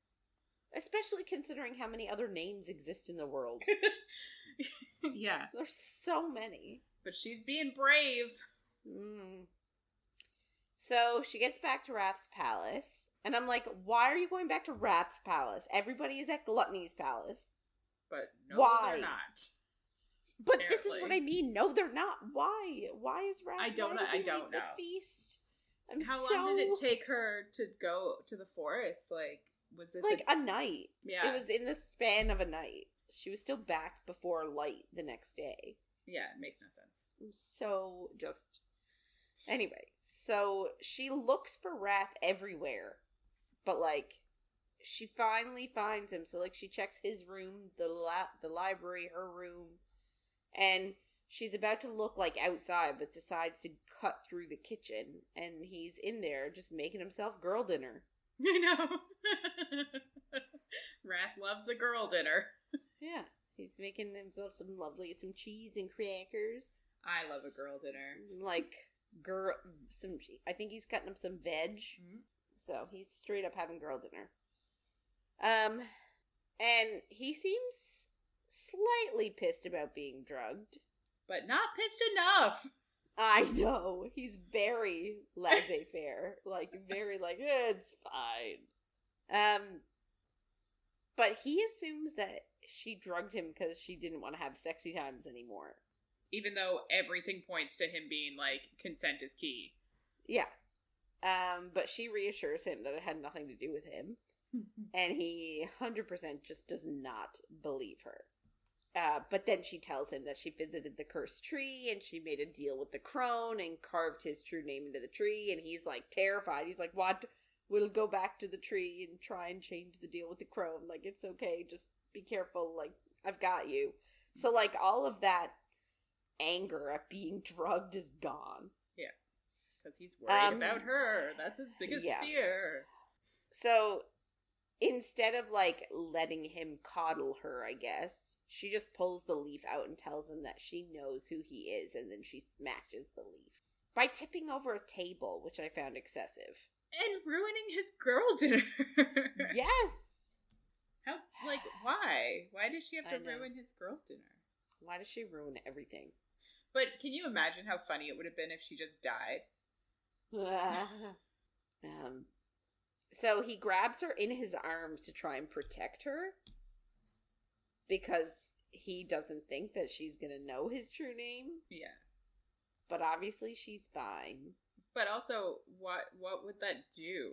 I guess then she would die in his arms tonight. But, like, it's not gonna stop her from dying. No. So, she's upset. Because now she, quote-unquote, knows the truth. And I'm like, what do you know besides his name? I don't know. Yeah. And Wrath just steps away from her, and he's, like, waiting for her to speak. And she thought that this was hard, and that no matter what happens next, she'll survive. And I'm just like, what?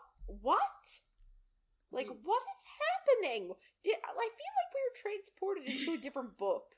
I know. It's like the author is keeping secrets so that it's, like, dramatic, but I'm also like, I don't understand how she came to any of these conclusions, so it's not worth it. No. So then she sort of, like, reveals in her head that she remembers that moment in the monastery when she gave Antonio a fake name for Wrath, and afterwards, I feel like Wrath told, like, he didn't react to the name specifically, but then afterwards told her, like, don't call me that. Yeah, he was like, I'm not an angel, like, don't. Yeah. Yeah. But, of course, this just happens to be his one true name. Mm-hmm. Samael. Or is it Samael? Don't know. Smail? Smail. I don't know. Anyway, like, I just find it very coincidental. Yeah. So, nonetheless, she sees his snake tattoo and puts it together that he's actually the one that encouraged mortals to sin in the first place. He was the snake in the garden. And then she's like, oh my god, he was the devil, not Pride. And she's like, he has pride in his appearance. He protects his charges. He chooses justice over revenge. And she's like, Pride and Wrath are actually very similar. So no wonder humans mix the two of them up. And he gets upset. She gets upset, because he lied to her. Yeah. And she asks, like, were you, like, what's going on with the curse of the first witch? And he reveals that, like, he is the one that actually got cursed. And he admits that all of his brothers were cursed as well, but his price was steeper because he didn't help the first witch. So she took his wings and made the Horn of Hades. Which is interesting. Yeah. But in order for him to restore them, he needs a spell from the grimoire.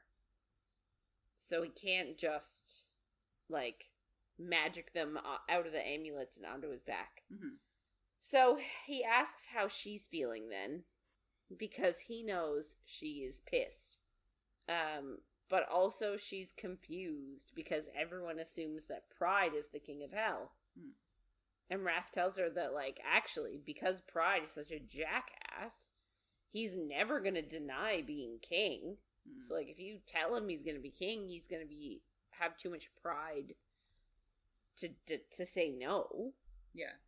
So, they have, like, sort of, I want to say an uneasy bargain. I don't even know if it is a bargain, but Pride sort of rules on the outside with, like, the flags.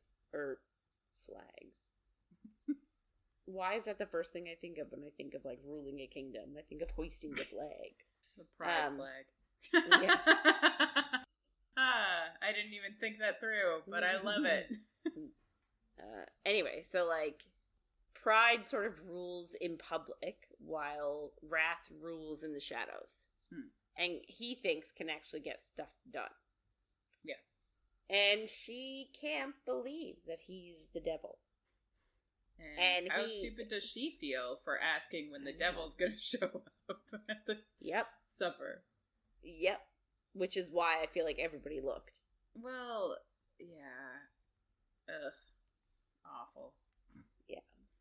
So she can't believe that he's the devil, and he counters that she came in thinking that she would marry the devil. And technically she is. It's just she's marrying wrath instead of pride. Still the king, though. Mm-hmm. So what does it matter? Which is kind of what we were saying earlier. Yeah. And, like, she's still confused, and she says that the devil is evil incarnate. And he asks, is that what she truly thinks of him? And he steps toward her, but before, like, he said, is that what you think of me? She says that it's whatever, or something happens, and she says, it's what everyone thinks of you. Mm. In other words, he's like, oh, do you think that I'm a terrible human? And she's like, well, everyone else does, so, even though he's not a human. Yeah, still. So that comment, like, that's what everyone thinks of you, sort of made him sad. And then he disappears before she can stop him, which is sad. Yeah. So she calls out after he leaves, and she's just trying to say she's sorry, but he's obviously already gone. And her mind starts spinning over the memories she has had when she's been romantic with Wrath. And she wonders if she was, in fact, his consort ages ago. Well, not ages ago, but, like, when she had no memory. Mm-hmm. But he told her before that he never had a consort, like, not once. So it can't be one of his kids, or he can't be missing a consort because he's never had one. Then he says, like, it's mostly pride that likes the consorts. Oh, then she wonders, like, maybe she's the first witch. And that would explain why Wrath hated her when they first met. So, like, maybe she's the first witch incarnated or something like that. Or, like, without a mental block. Which is, I think, a valid question. Yeah. Like, there's obviously something on the go with her memories and who she is. Yeah. So she wonders if there's, like, a tonic she could take to help her remember, so she can decide to visit the matron of curses. I guess she doesn't want to come two-faced and be uncomfy. So she decides, like, she feels like she needs this tonic from the matron of curses, so she decides to visit her. Mm-hmm. And when she gets there, she asks Celestia a ton of questions about whether or not she's the first witch, or have they met before, or anything like that. Because I guess she saw, I guess she wants to talk to Celestia about the crone and stuff. Mm-hmm. When Emilia shows up to the matron's hut? Tower? I envision a tower. Something? I don't know, though. Whatever. For some reason... I thought it was a room. But then last week, she got, like, sent away because of the snow. And I was like, snow inside? And I was like, I guess so. So I don't know. So I picture, like, a hut. I don't know why. Like, one of those creepy, like, witches' cottages things. Like, the Weaver. Yeah. Yeah, I get it. I don't know, and I'm assuming that's probably why, but, like... Yeah, but, yeah. Yeah. I can see that. So she shows up at her, like, tower and asks a ton of questions. Firstly, she wants to know, like, am I the first witch? And she's like, no, you're not. She's like, are you the first witch? She's like, no. So, like, she's just incorrect. She then sort of lets it slip that she's looking for the temptation key. And Celestia tells her that she's already found it. But if she continues down this path, she can never go back. So, like, think before you make that choice. And Emilia's like thinking to herself, she's like, I'm already down this path. And she thinks about Wrath and what he would do if he was in possession of a divine object. And she's like, well, I think he would hide it in plain sight. And I'm like, when did we come to the, like, knowledge that Wrath has it? Are we just assuming it because Celestia said you've already found it? Like, I guess. I don't know. Anyway, that's sort of an issue that I have, but, like, it's a minor one, to be fair. So Celestia just, like, warns her off one more time. And is like, again, like, you'll never get to go back if you go down this line of inquiry. But she's like, I know that I'm going to keep going down this path. So she runs back to the house to check Wrath's library. So she decides, like, he wouldn't put it in his bedroom because that's, like, too close. Like, it would be too obvious to keep a treasured object in the most secure place. Which, again, I don't really get. And she's like, so it would either probably be, like, in the library, where not a lot of people go, or the weapons room, where not a lot of people have access to, but, like, it's still technically a public space. But where did he hide her skulls? Because wouldn't that be where we think he'd put it? Don't know. I don't know. Okay. The skulls don't come up again in this book. Like, the physical skulls. Yeah. So she decides she's going to check the library first. So she goes there and she immediately finds it. Like the very first thing she picks up. And she was like, I thought this was a paperweight of a serpent. And she checks the bottom and there are like grooves in it. She's like, oh my god, it's a key. She thought it was a paperweight and then she thought it was a seal. In the first time she saw it. And now she's like, it's the key. And I'm like, this is... Okay, fine. Like, out of all the things that exist in the library, you get it first try. Of course. And, like, I actually kind of love that it's a serpent because the whole, like, you know, tempting Adam and Eve sort of a thing. Like, you know, it's a nice nod to who he really is. Yeah. She should have known before. Yeah. All the clues were there. So she just brings it back to her room.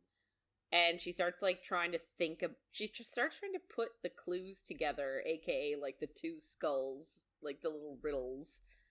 Mm-hmm. And she thinks that if Wrath also had access to the triple moon mirror, he would also hide it in plain sight.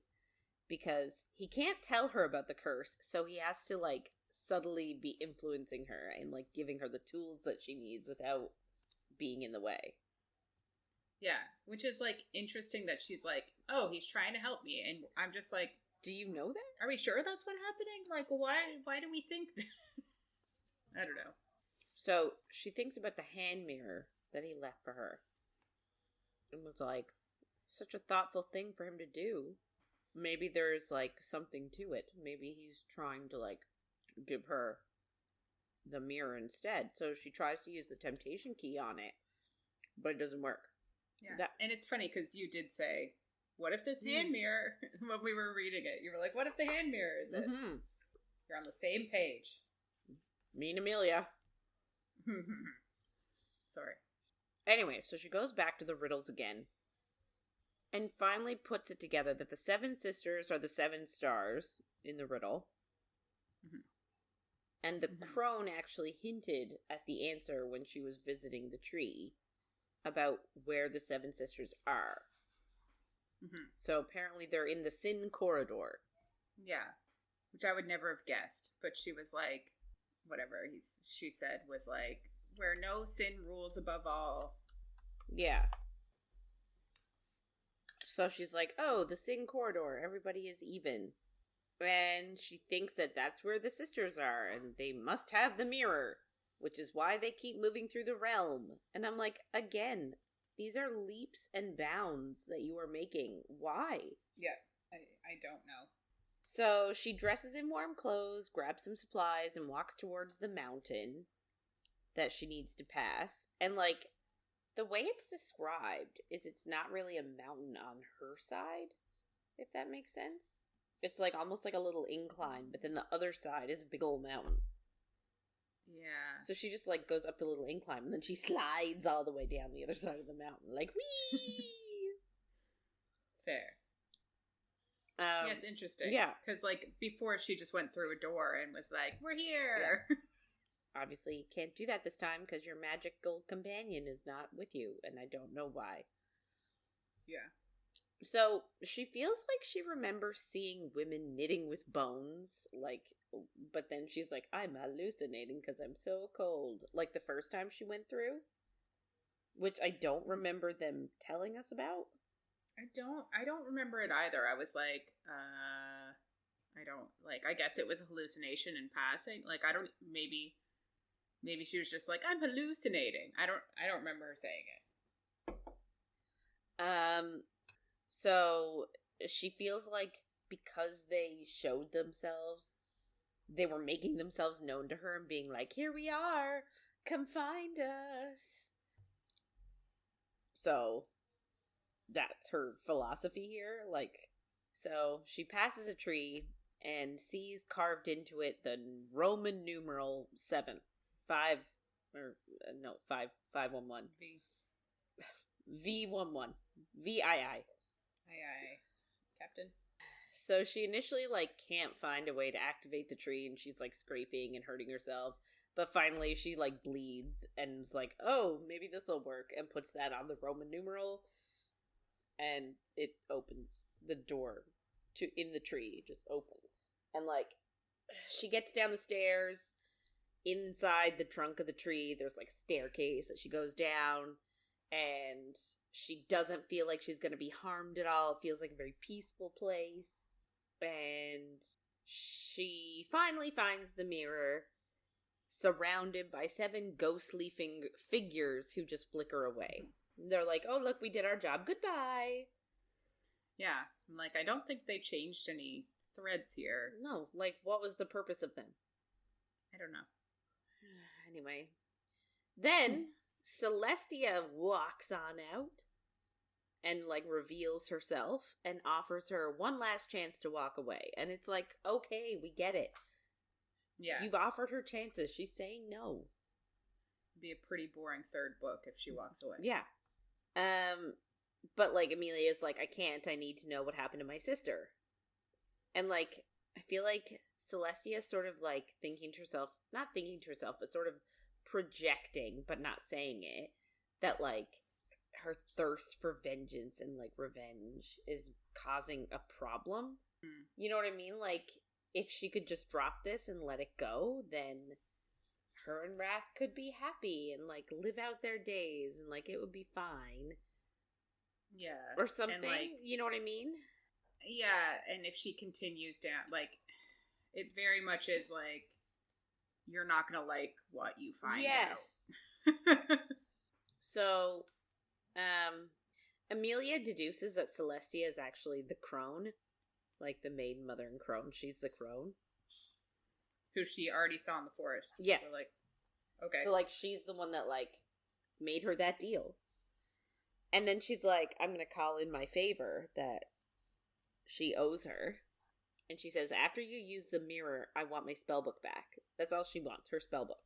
Which I don't think is a big deal. Which is, I don't either, but I'm also like, spoiler alert, at the end of this book, she hasn't given it back yet, and I'm like, bitch, you should have gave that back. Like, what the fuck are you doing? Yeah. You had one thing to do. Yes, one job. So Amelia's like, yeah, that should be fine. So Celestia's like, okay, and waves a hand over her, and it actually undoes that knot that cursed her magic. So she gets her magic back. Love it. And she just says to her, once you get your answers, bring me my book back. So she leaves, and Emilia opens the spell book to find the spell for the mirror. And when she opens up the book, there's a letter from S, aka Samael. Yeah. Samael? Smail? Every time we'll just say all three. And it says that some truths do not grant the freedom that you seek. once known, you can't ever go back. And I'm like, okay, everybody. Like, okay, you've all warned her that there's no going back. Like, it's gotten repetitive at this point. Also, at this point, like, what is she supposed to do? Can she, like, just forget? Like, she can't just forget about her sister. If she was going to do that, she would want to go home. So, like, what's her actual... Does he think that she'll just come back and, like, be a doting little wife queen? Like, I don't understand what they think she's going to do. I don't know. But this, in her mind, was his way of telling her things when he can't actually tell her things because of the curse. And I'm like, what is this telling her? It's a warning. Yeah. Also, I hate that we don't have any answer on what the fuck the curse is. Yeah. And I warned you. I warned you about this. I'm still not okay with it. Yeah.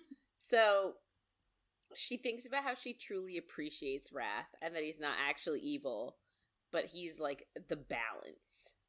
And she felt bad that she didn't get to tell him that she sees him for who he actually is. And I'm like, it's a bit late for that. Like, you literally told him, like, an hour and a half ago that everyone saw him as the devil. And he's like, do you see me that way? And it's like, well, it's what everyone else sees you as. So, like, it wasn't very kind. And now, she's like, he's not the devil. He's balance. I should have told him sooner. Anyway, it's just a little bit. I guess this is her, like, I'm falling in love moment. Ugh. I don't like it. I understand. So, she uses her magic and the spell and the temptation key on the mirror, and I think all she does is, like, think about her sister, and then she sees a scene with her sister. And she sees Antonio sitting in his cell and hears him talking to someone. But, like, the view that she has means that she can't see that person right away. But she hears them, and she thinks that it sounds just like her sister. And then a woman enters the scene and looks a lot like her sister, but not identical. And this is when she starts to put together, because, like, initially she was like, oh, well, maybe this is a scene of Victoria's past. Mm-hmm. But then... Which doesn't make any sense. No, it does not. But whatever. But then she puts it together that, like, no, this is Antonio's cell right now. Yes. And, like, this... So, like, she's like, well, this has to be either a present vision or a future vision. Mm-hmm. And that's sort of what makes her realize that, oh shit, Victoria's actually alive. And why? I know. And she sees Victoria getting ready to leave with Antonio. And Emilia realizes that this moment is happening now. And I don't really know why she thinks it's happening now. But she does. So. I don't know. She's like, she can see through the mirror and Victoria notices her, but I'm like, even if you're seeing through the mirror into the future, Victoria would also still notice your presence, even though you're still in the past. Mm-hmm. So I don't understand either. Yeah. Anyway, so she, like, just abandons everything and just races back to the house. And I don't know how she got up the mountain. Oh yeah, She flew. I don't know. She has her magic. She magics some skis on. Okay. It's even harder to ski up a hill than it is to, like, crawl up, I think. So you could you'd have to sidestep it. Yeah, too hard for me. I've totally sidestepped down a hill before because I thought it was too steep and I was afraid. So I'm like, I'll sidestep instead. Yeah. Anyway, so she runs into Anir and she's like, go get Wrath. And Anir's like, he's gone to look for you in the Sin Corridor because he didn't sense your presence and knows that that's the only place he can't sense you. So, like, where were you? And she's like, there's no time. Go get him. So then she runs to Antonio's room/cell, and when she gets there, all that's left is an enchanted skull. And it asks her to meet her it asks her to meet Victoria at the shifting aisles because they need to discuss their curse and find answers. So, like, this is sort of like our dun dun dun, like, oh my god, Victoria's actually alive this whole time. And Emilia is, like, super giddy and excited for a hot second. Yeah, way longer than I was like, wait, why are you not chilling out yet? And she's like, yeah, so she's, like, super excited. She's like, we can finally go home to Nona and the sea and Vine and have our old life back. And she's like, if Victoria can't go home, like, if she's, like, signed a contract and forced to be here for some reason, she's like, then we'll stay here together forever. And, like, she's a great sister. Yeah, like, even in her, like, futures, thinking of, like, if they were to go home, she's like, and then we'll teach our daughters how to, like, cook and do magic. And I'm like, whoa, girl, like, slow your roll. Yeah. But then, and then she's like, she's happy for a few seconds, but then she starts to devolve. Because she's like, Victoria could have revealed herself at any time. But instead has let her sit in her grief for months. And, like, she was here at House Wrath and, like, purposefully left her. Like, didn't come to see her. Yeah. And she gets angry because her sister has been, like, essentially toying with her by leaving her these enchanted skulls. And, like, she just feels like her sister, like, could have identified herself at any time and been like, hey, look, I'm not dead. Yeah, 100%. But she's not wrong. chose not to. And she thinks that she almost turned into a monster because of her. I don't really get that. When did she turn into a monster? She gave away a promise for the future that could have been murder somebody. Because she was like, I won't murder anybody. And the crone was like, you gotta be brave. So she could have been told to murder somebody, I guess. But, like, I don't know. Well, she wanted to kill Antonio. Maybe that's it. Otherwise, I'm not 100% sure. So she thinks that, like, all Victoria has done in the past few months has been to lie, to betray, and to deceive. This made Emilia really mad.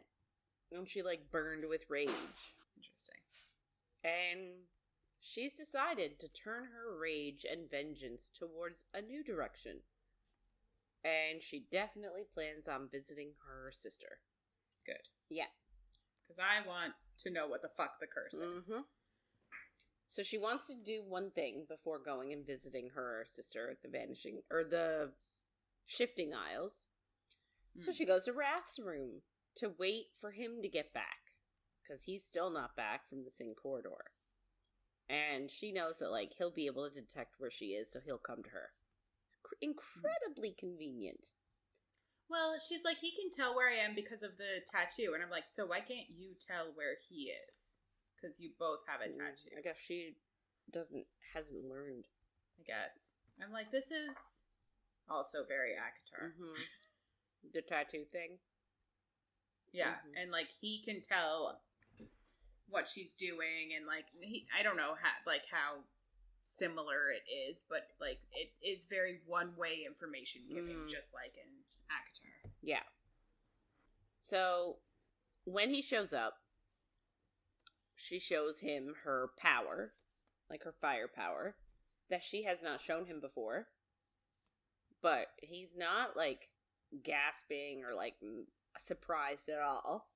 And she asks, like, if he knew she had fire magic. And he doesn't really respond. And then she also brings up that Victoria is not dead. But he again doesn't really respond. So she's like, I guess you knew that too. Which is wild. Yeah. And just by him not saying anything, like, he doesn't refute it. So therefore, she's like, okay, this is one of the things that he's not allowed to discuss because of the curse. Yeah. Like, you need a system for that. Like, she's just assuming that that's why he's not talking. Like, what if he just doesn't want to answer you? Well, yeah. It's also, like, It's the same as when she drugged him and he just forgot about it. She's like, you knew my sister was alive this whole time. She's like, I forgive you. Yeah. But they don't actually have a conversation that has the forgiving part in it. They're just like, it's fine. Who cares? I'll brush past it. It's like a relationship that is like little things, and these are obviously big things, but like you ignore the little red flags until you're in the relationship, and then the bigger red flags come out, and you're like, this is going to implode one day, and they're just going to be yelling about the first issue they ever had. Is that going to be the next book? Because I don't want it. But it'd be hilarious if it was. Yeah. So she then thinks out loud that if she accepts their marriage, yes. Accepts? What are you thinking about? If she accepts their marriage bond, then the curse might let her know some more things. Yeah. Which, again, I don't really understand why she's making that assumption, but she does. Oh, I think she's just like, oh, if we're married, that'll trump the curse's magic. Yeah, because she then goes into this soliloquy about how love is dangerous and more powerful than dark magic, and people fight for it and die for it, and all manner of war and sin are done for it. Wow, that was impressive. Thank you. Yes, I should be an actress. You should. Yes. Heading up my school drama club is small potatoes. Anyway, so like, yeah, she goes on this like little rant about like how dangerous love is, and like I think that's sort of how she's connecting that like if we get married, our love will conquer the curse. And we're like, love? When? Yeah, like literally a week ago, she told Envy, I don't love him. Yeah. And it was true. I know. I know. How do you fall in love with someone in a week? Girl, it's not true love if you fall in love with someone in a week. Anyway, so then Wrath he just lets worry flash in his eyes and tells her that feelings aren't facts. And I'm like, how is that helpful to this conversation in any way, shape, or form? I don't know. At least he's saying a fact, though. That feelings aren't facts? Yeah. Because, like, I don't understand her logic at all. It doesn't matter. Because we're not getting any answers anyway.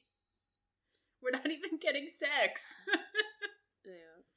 But, like, this is what I mean. So, like, the fact that, so because he says that, feelings aren't facts, she interprets that as a lie, or as close to a lie as he can get, because apparently can't lie. Yeah, we knew that before, I know, though. but I forgot because it comes up so rarely. It's not important. Yeah. Only now. None of the princes can lie. That's why, like, they keep changing the subject and stuff. So then why the hell is truth potion important? If they can't lie. No, I think the truth potion, like, forces them to... I don't know. It, like, forces them to answer? Because when he asked her a question she didn't want to answer, the words, like, bubbled up inside of her anyway. But I don't get it, because when Envy took the truth potion in the wine, he also skirted around some answers, like, flowerily. So, like, maybe he's just smarter than she... I don't know. Dumb. Yeah. So, the fact that he says that, and again, she's interpreting this as a lie, or as close to a lie as he can get without lying, means that she, like, sort of interprets it that he still wants her to use her free will. Because he, I guess, like, in other words, he wants her to choose him for love. And not because it'll give her, like, information on the curse or anything else. So, like, he wants her to choose him because of him, not because of outside forces. Yes. But, like, all we know from him is that he wants her to marry him so that his power is stronger. So, like, isn't that the same thing? I don't know. I don't know. It's just interesting. It is something, for sure. Yeah, something is right. So, she asks him about the amulets. And Wrath's wings and asks, like, why her and Victoria had to wear them. And she's like, was it to keep the wings hidden from you? Or was it to keep mine and Victoria's powers leashed? And Wrath just says, like, he doesn't really know, but he wondered if the amulets were spelled so that her and Victoria forgot certain things. Like, forgot certain memories. And Emilia puts it together that, like, that's why he let her wear the amulet in the Crescent Shallows. I don't get it. I don't get it either. Good. And, like, he said, yeah, like, he agrees, essentially. He says, yeah, I had hoped the Crescent Shallows would release the block on your mind. So at least that's a bit of information that we've gotten, that she has a block on her mind. Yeah. And then she's like, oh, do the amulets really unlock and lock the gates of hell? Which just seems completely off topic, but okay. I know, but that was the reason she agreed to all of this, because she was like, you'll save my family if you... Yeah. I guess. And he's like, yeah, they do. And then she's like, good, he didn't lie to me about everything. I'm like, that's a great foundation for your relationship. For your marriage. Yeah. In a fucking second. Sorry, but... Yep. Just saying. So then she asks him one last question. Would he choose her to be his queen and wife if there was no curse or bond or betrothal? And he doesn't really answer, but then she tells him that he is hers and she chooses him and says she doesn't need him to decide right now, but, like, he's it for her. Which is just, it came out of nowhere, this love declaration.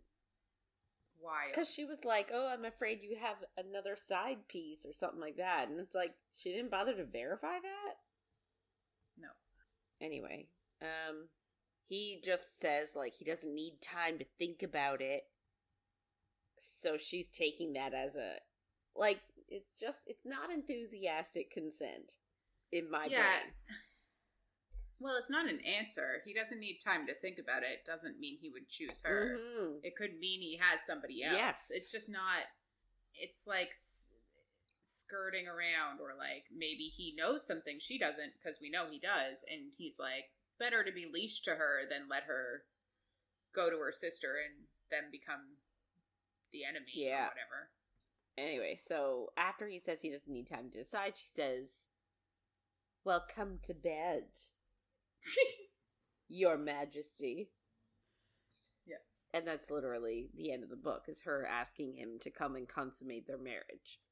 And I'm assuming the Your Majesty bit is like a way of her accepting his role as the Lucifer, not the Lucifer, but as the devil. Yeah. It's something. It is something. So, that's it. We're done. And it feels weird leaving off here, because this doesn't feel like a real place to leave. No. It is very weird. But it does seem like her vibe, like the author's vibe, is very much a cliffhanger-y vibe. It's how they rope you in. It's true. I'm glad I didn't read this one when it came out, because I would have been annoyed if this was the end and I was like, wait, but what? Yeah. It's like, come on, I want to see you guys have sex already. Well, yeah, and is the next book going to start with the sex, or is it going to start with... It's going to start right where this leaves off. Oh, so it starts with sex. Oh, maybe they don't get married. Interesting. Okay. I'm pulling a wrath. I'm not saying anything. I know, but I can see your face. Oh my god, are you reading my eyes? What are they saying? Yeah. They're saying blue. Oh. Which, if you're in the UK, could mean sexy, or sex, or like smutty stuff. Does it? Yeah, remember the Taskmaster one where they were like the best blue thing? Oh, yes! And Joe Wilkinson and the other guy. Joe Light. The short guy that's on... his name... It's on. Oh, Cats Does Countdown. John Richardson. Yeah, they both brought in sexy things. I didn't. Yeah, I don't remember. Yeah, it's like the first or second. Yeah, it's like the first season. Yeah, so that's fair. Yeah. So I guess, what did you think of this book? I like it less the more we break it down. And that's what happens with all books. But it doesn't, though. We ruined them. But it doesn't, though, because some of them, like, I can still appreciate their nuances, and, like, even though we find little, like, things that bother us, or, like, little, like, inconsistencies that are bothersome, I still, like, get enjoyment out of them. But this one, like, it was very much, like, reminiscent of, A Touch of Darkness for me. Like, remember when we were literally had so many problems with those books?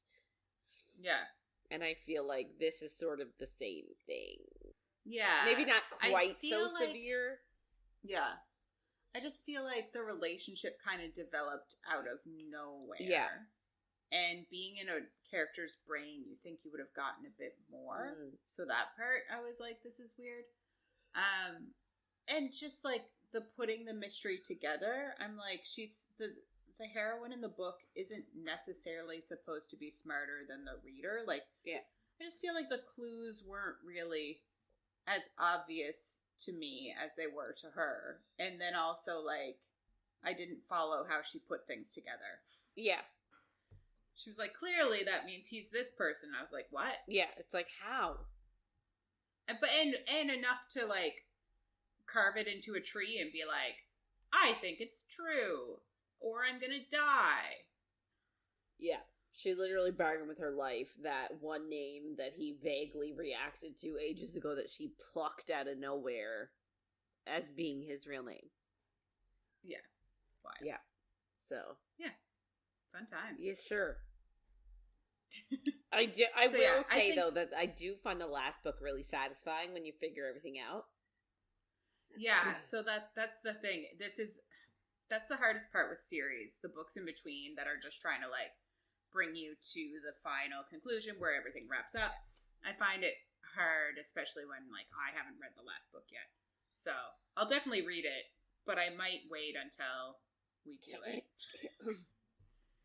Can you? We'll see. Probably. Okay. I'll let you know next week. Sure. Great. So I guess we're going to wrap it up for this week. If you want to get in touch with us and share your thoughts on anything you heard in our episodes, or if you have any book suggestions, please reach out to us by email at coffeeandcoread@gmail.com, or on Instagram or Facebook at Coffee and Co-Read, and coffee.coread on TikTok. So next week we're doing a new book. We're going to do The Ashes and the Star-Cursed King by Carissa Broadbent. It's the second book in the Nightborn duet. In the first book, Serpent in the Wings of Night. Thank you. I was like, it's a long one, and I forget. Oh, I loved it. So we did that one. It's so good. Yeah. We did that one a while. I don't remember. A while ago.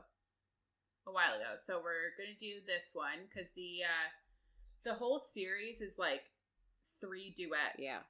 And this is the last book in the first duet, and the next book, which is the first book in the second duet, comes out November, I believe. So we're doing this one. We're doing chapters 1 to 20 for next week. So make sure to follow along. And if you're enjoying our chats, don't forget to follow, rate, and review wherever you get our content. Thanks for listening, everyone, and we'll see you on the next page.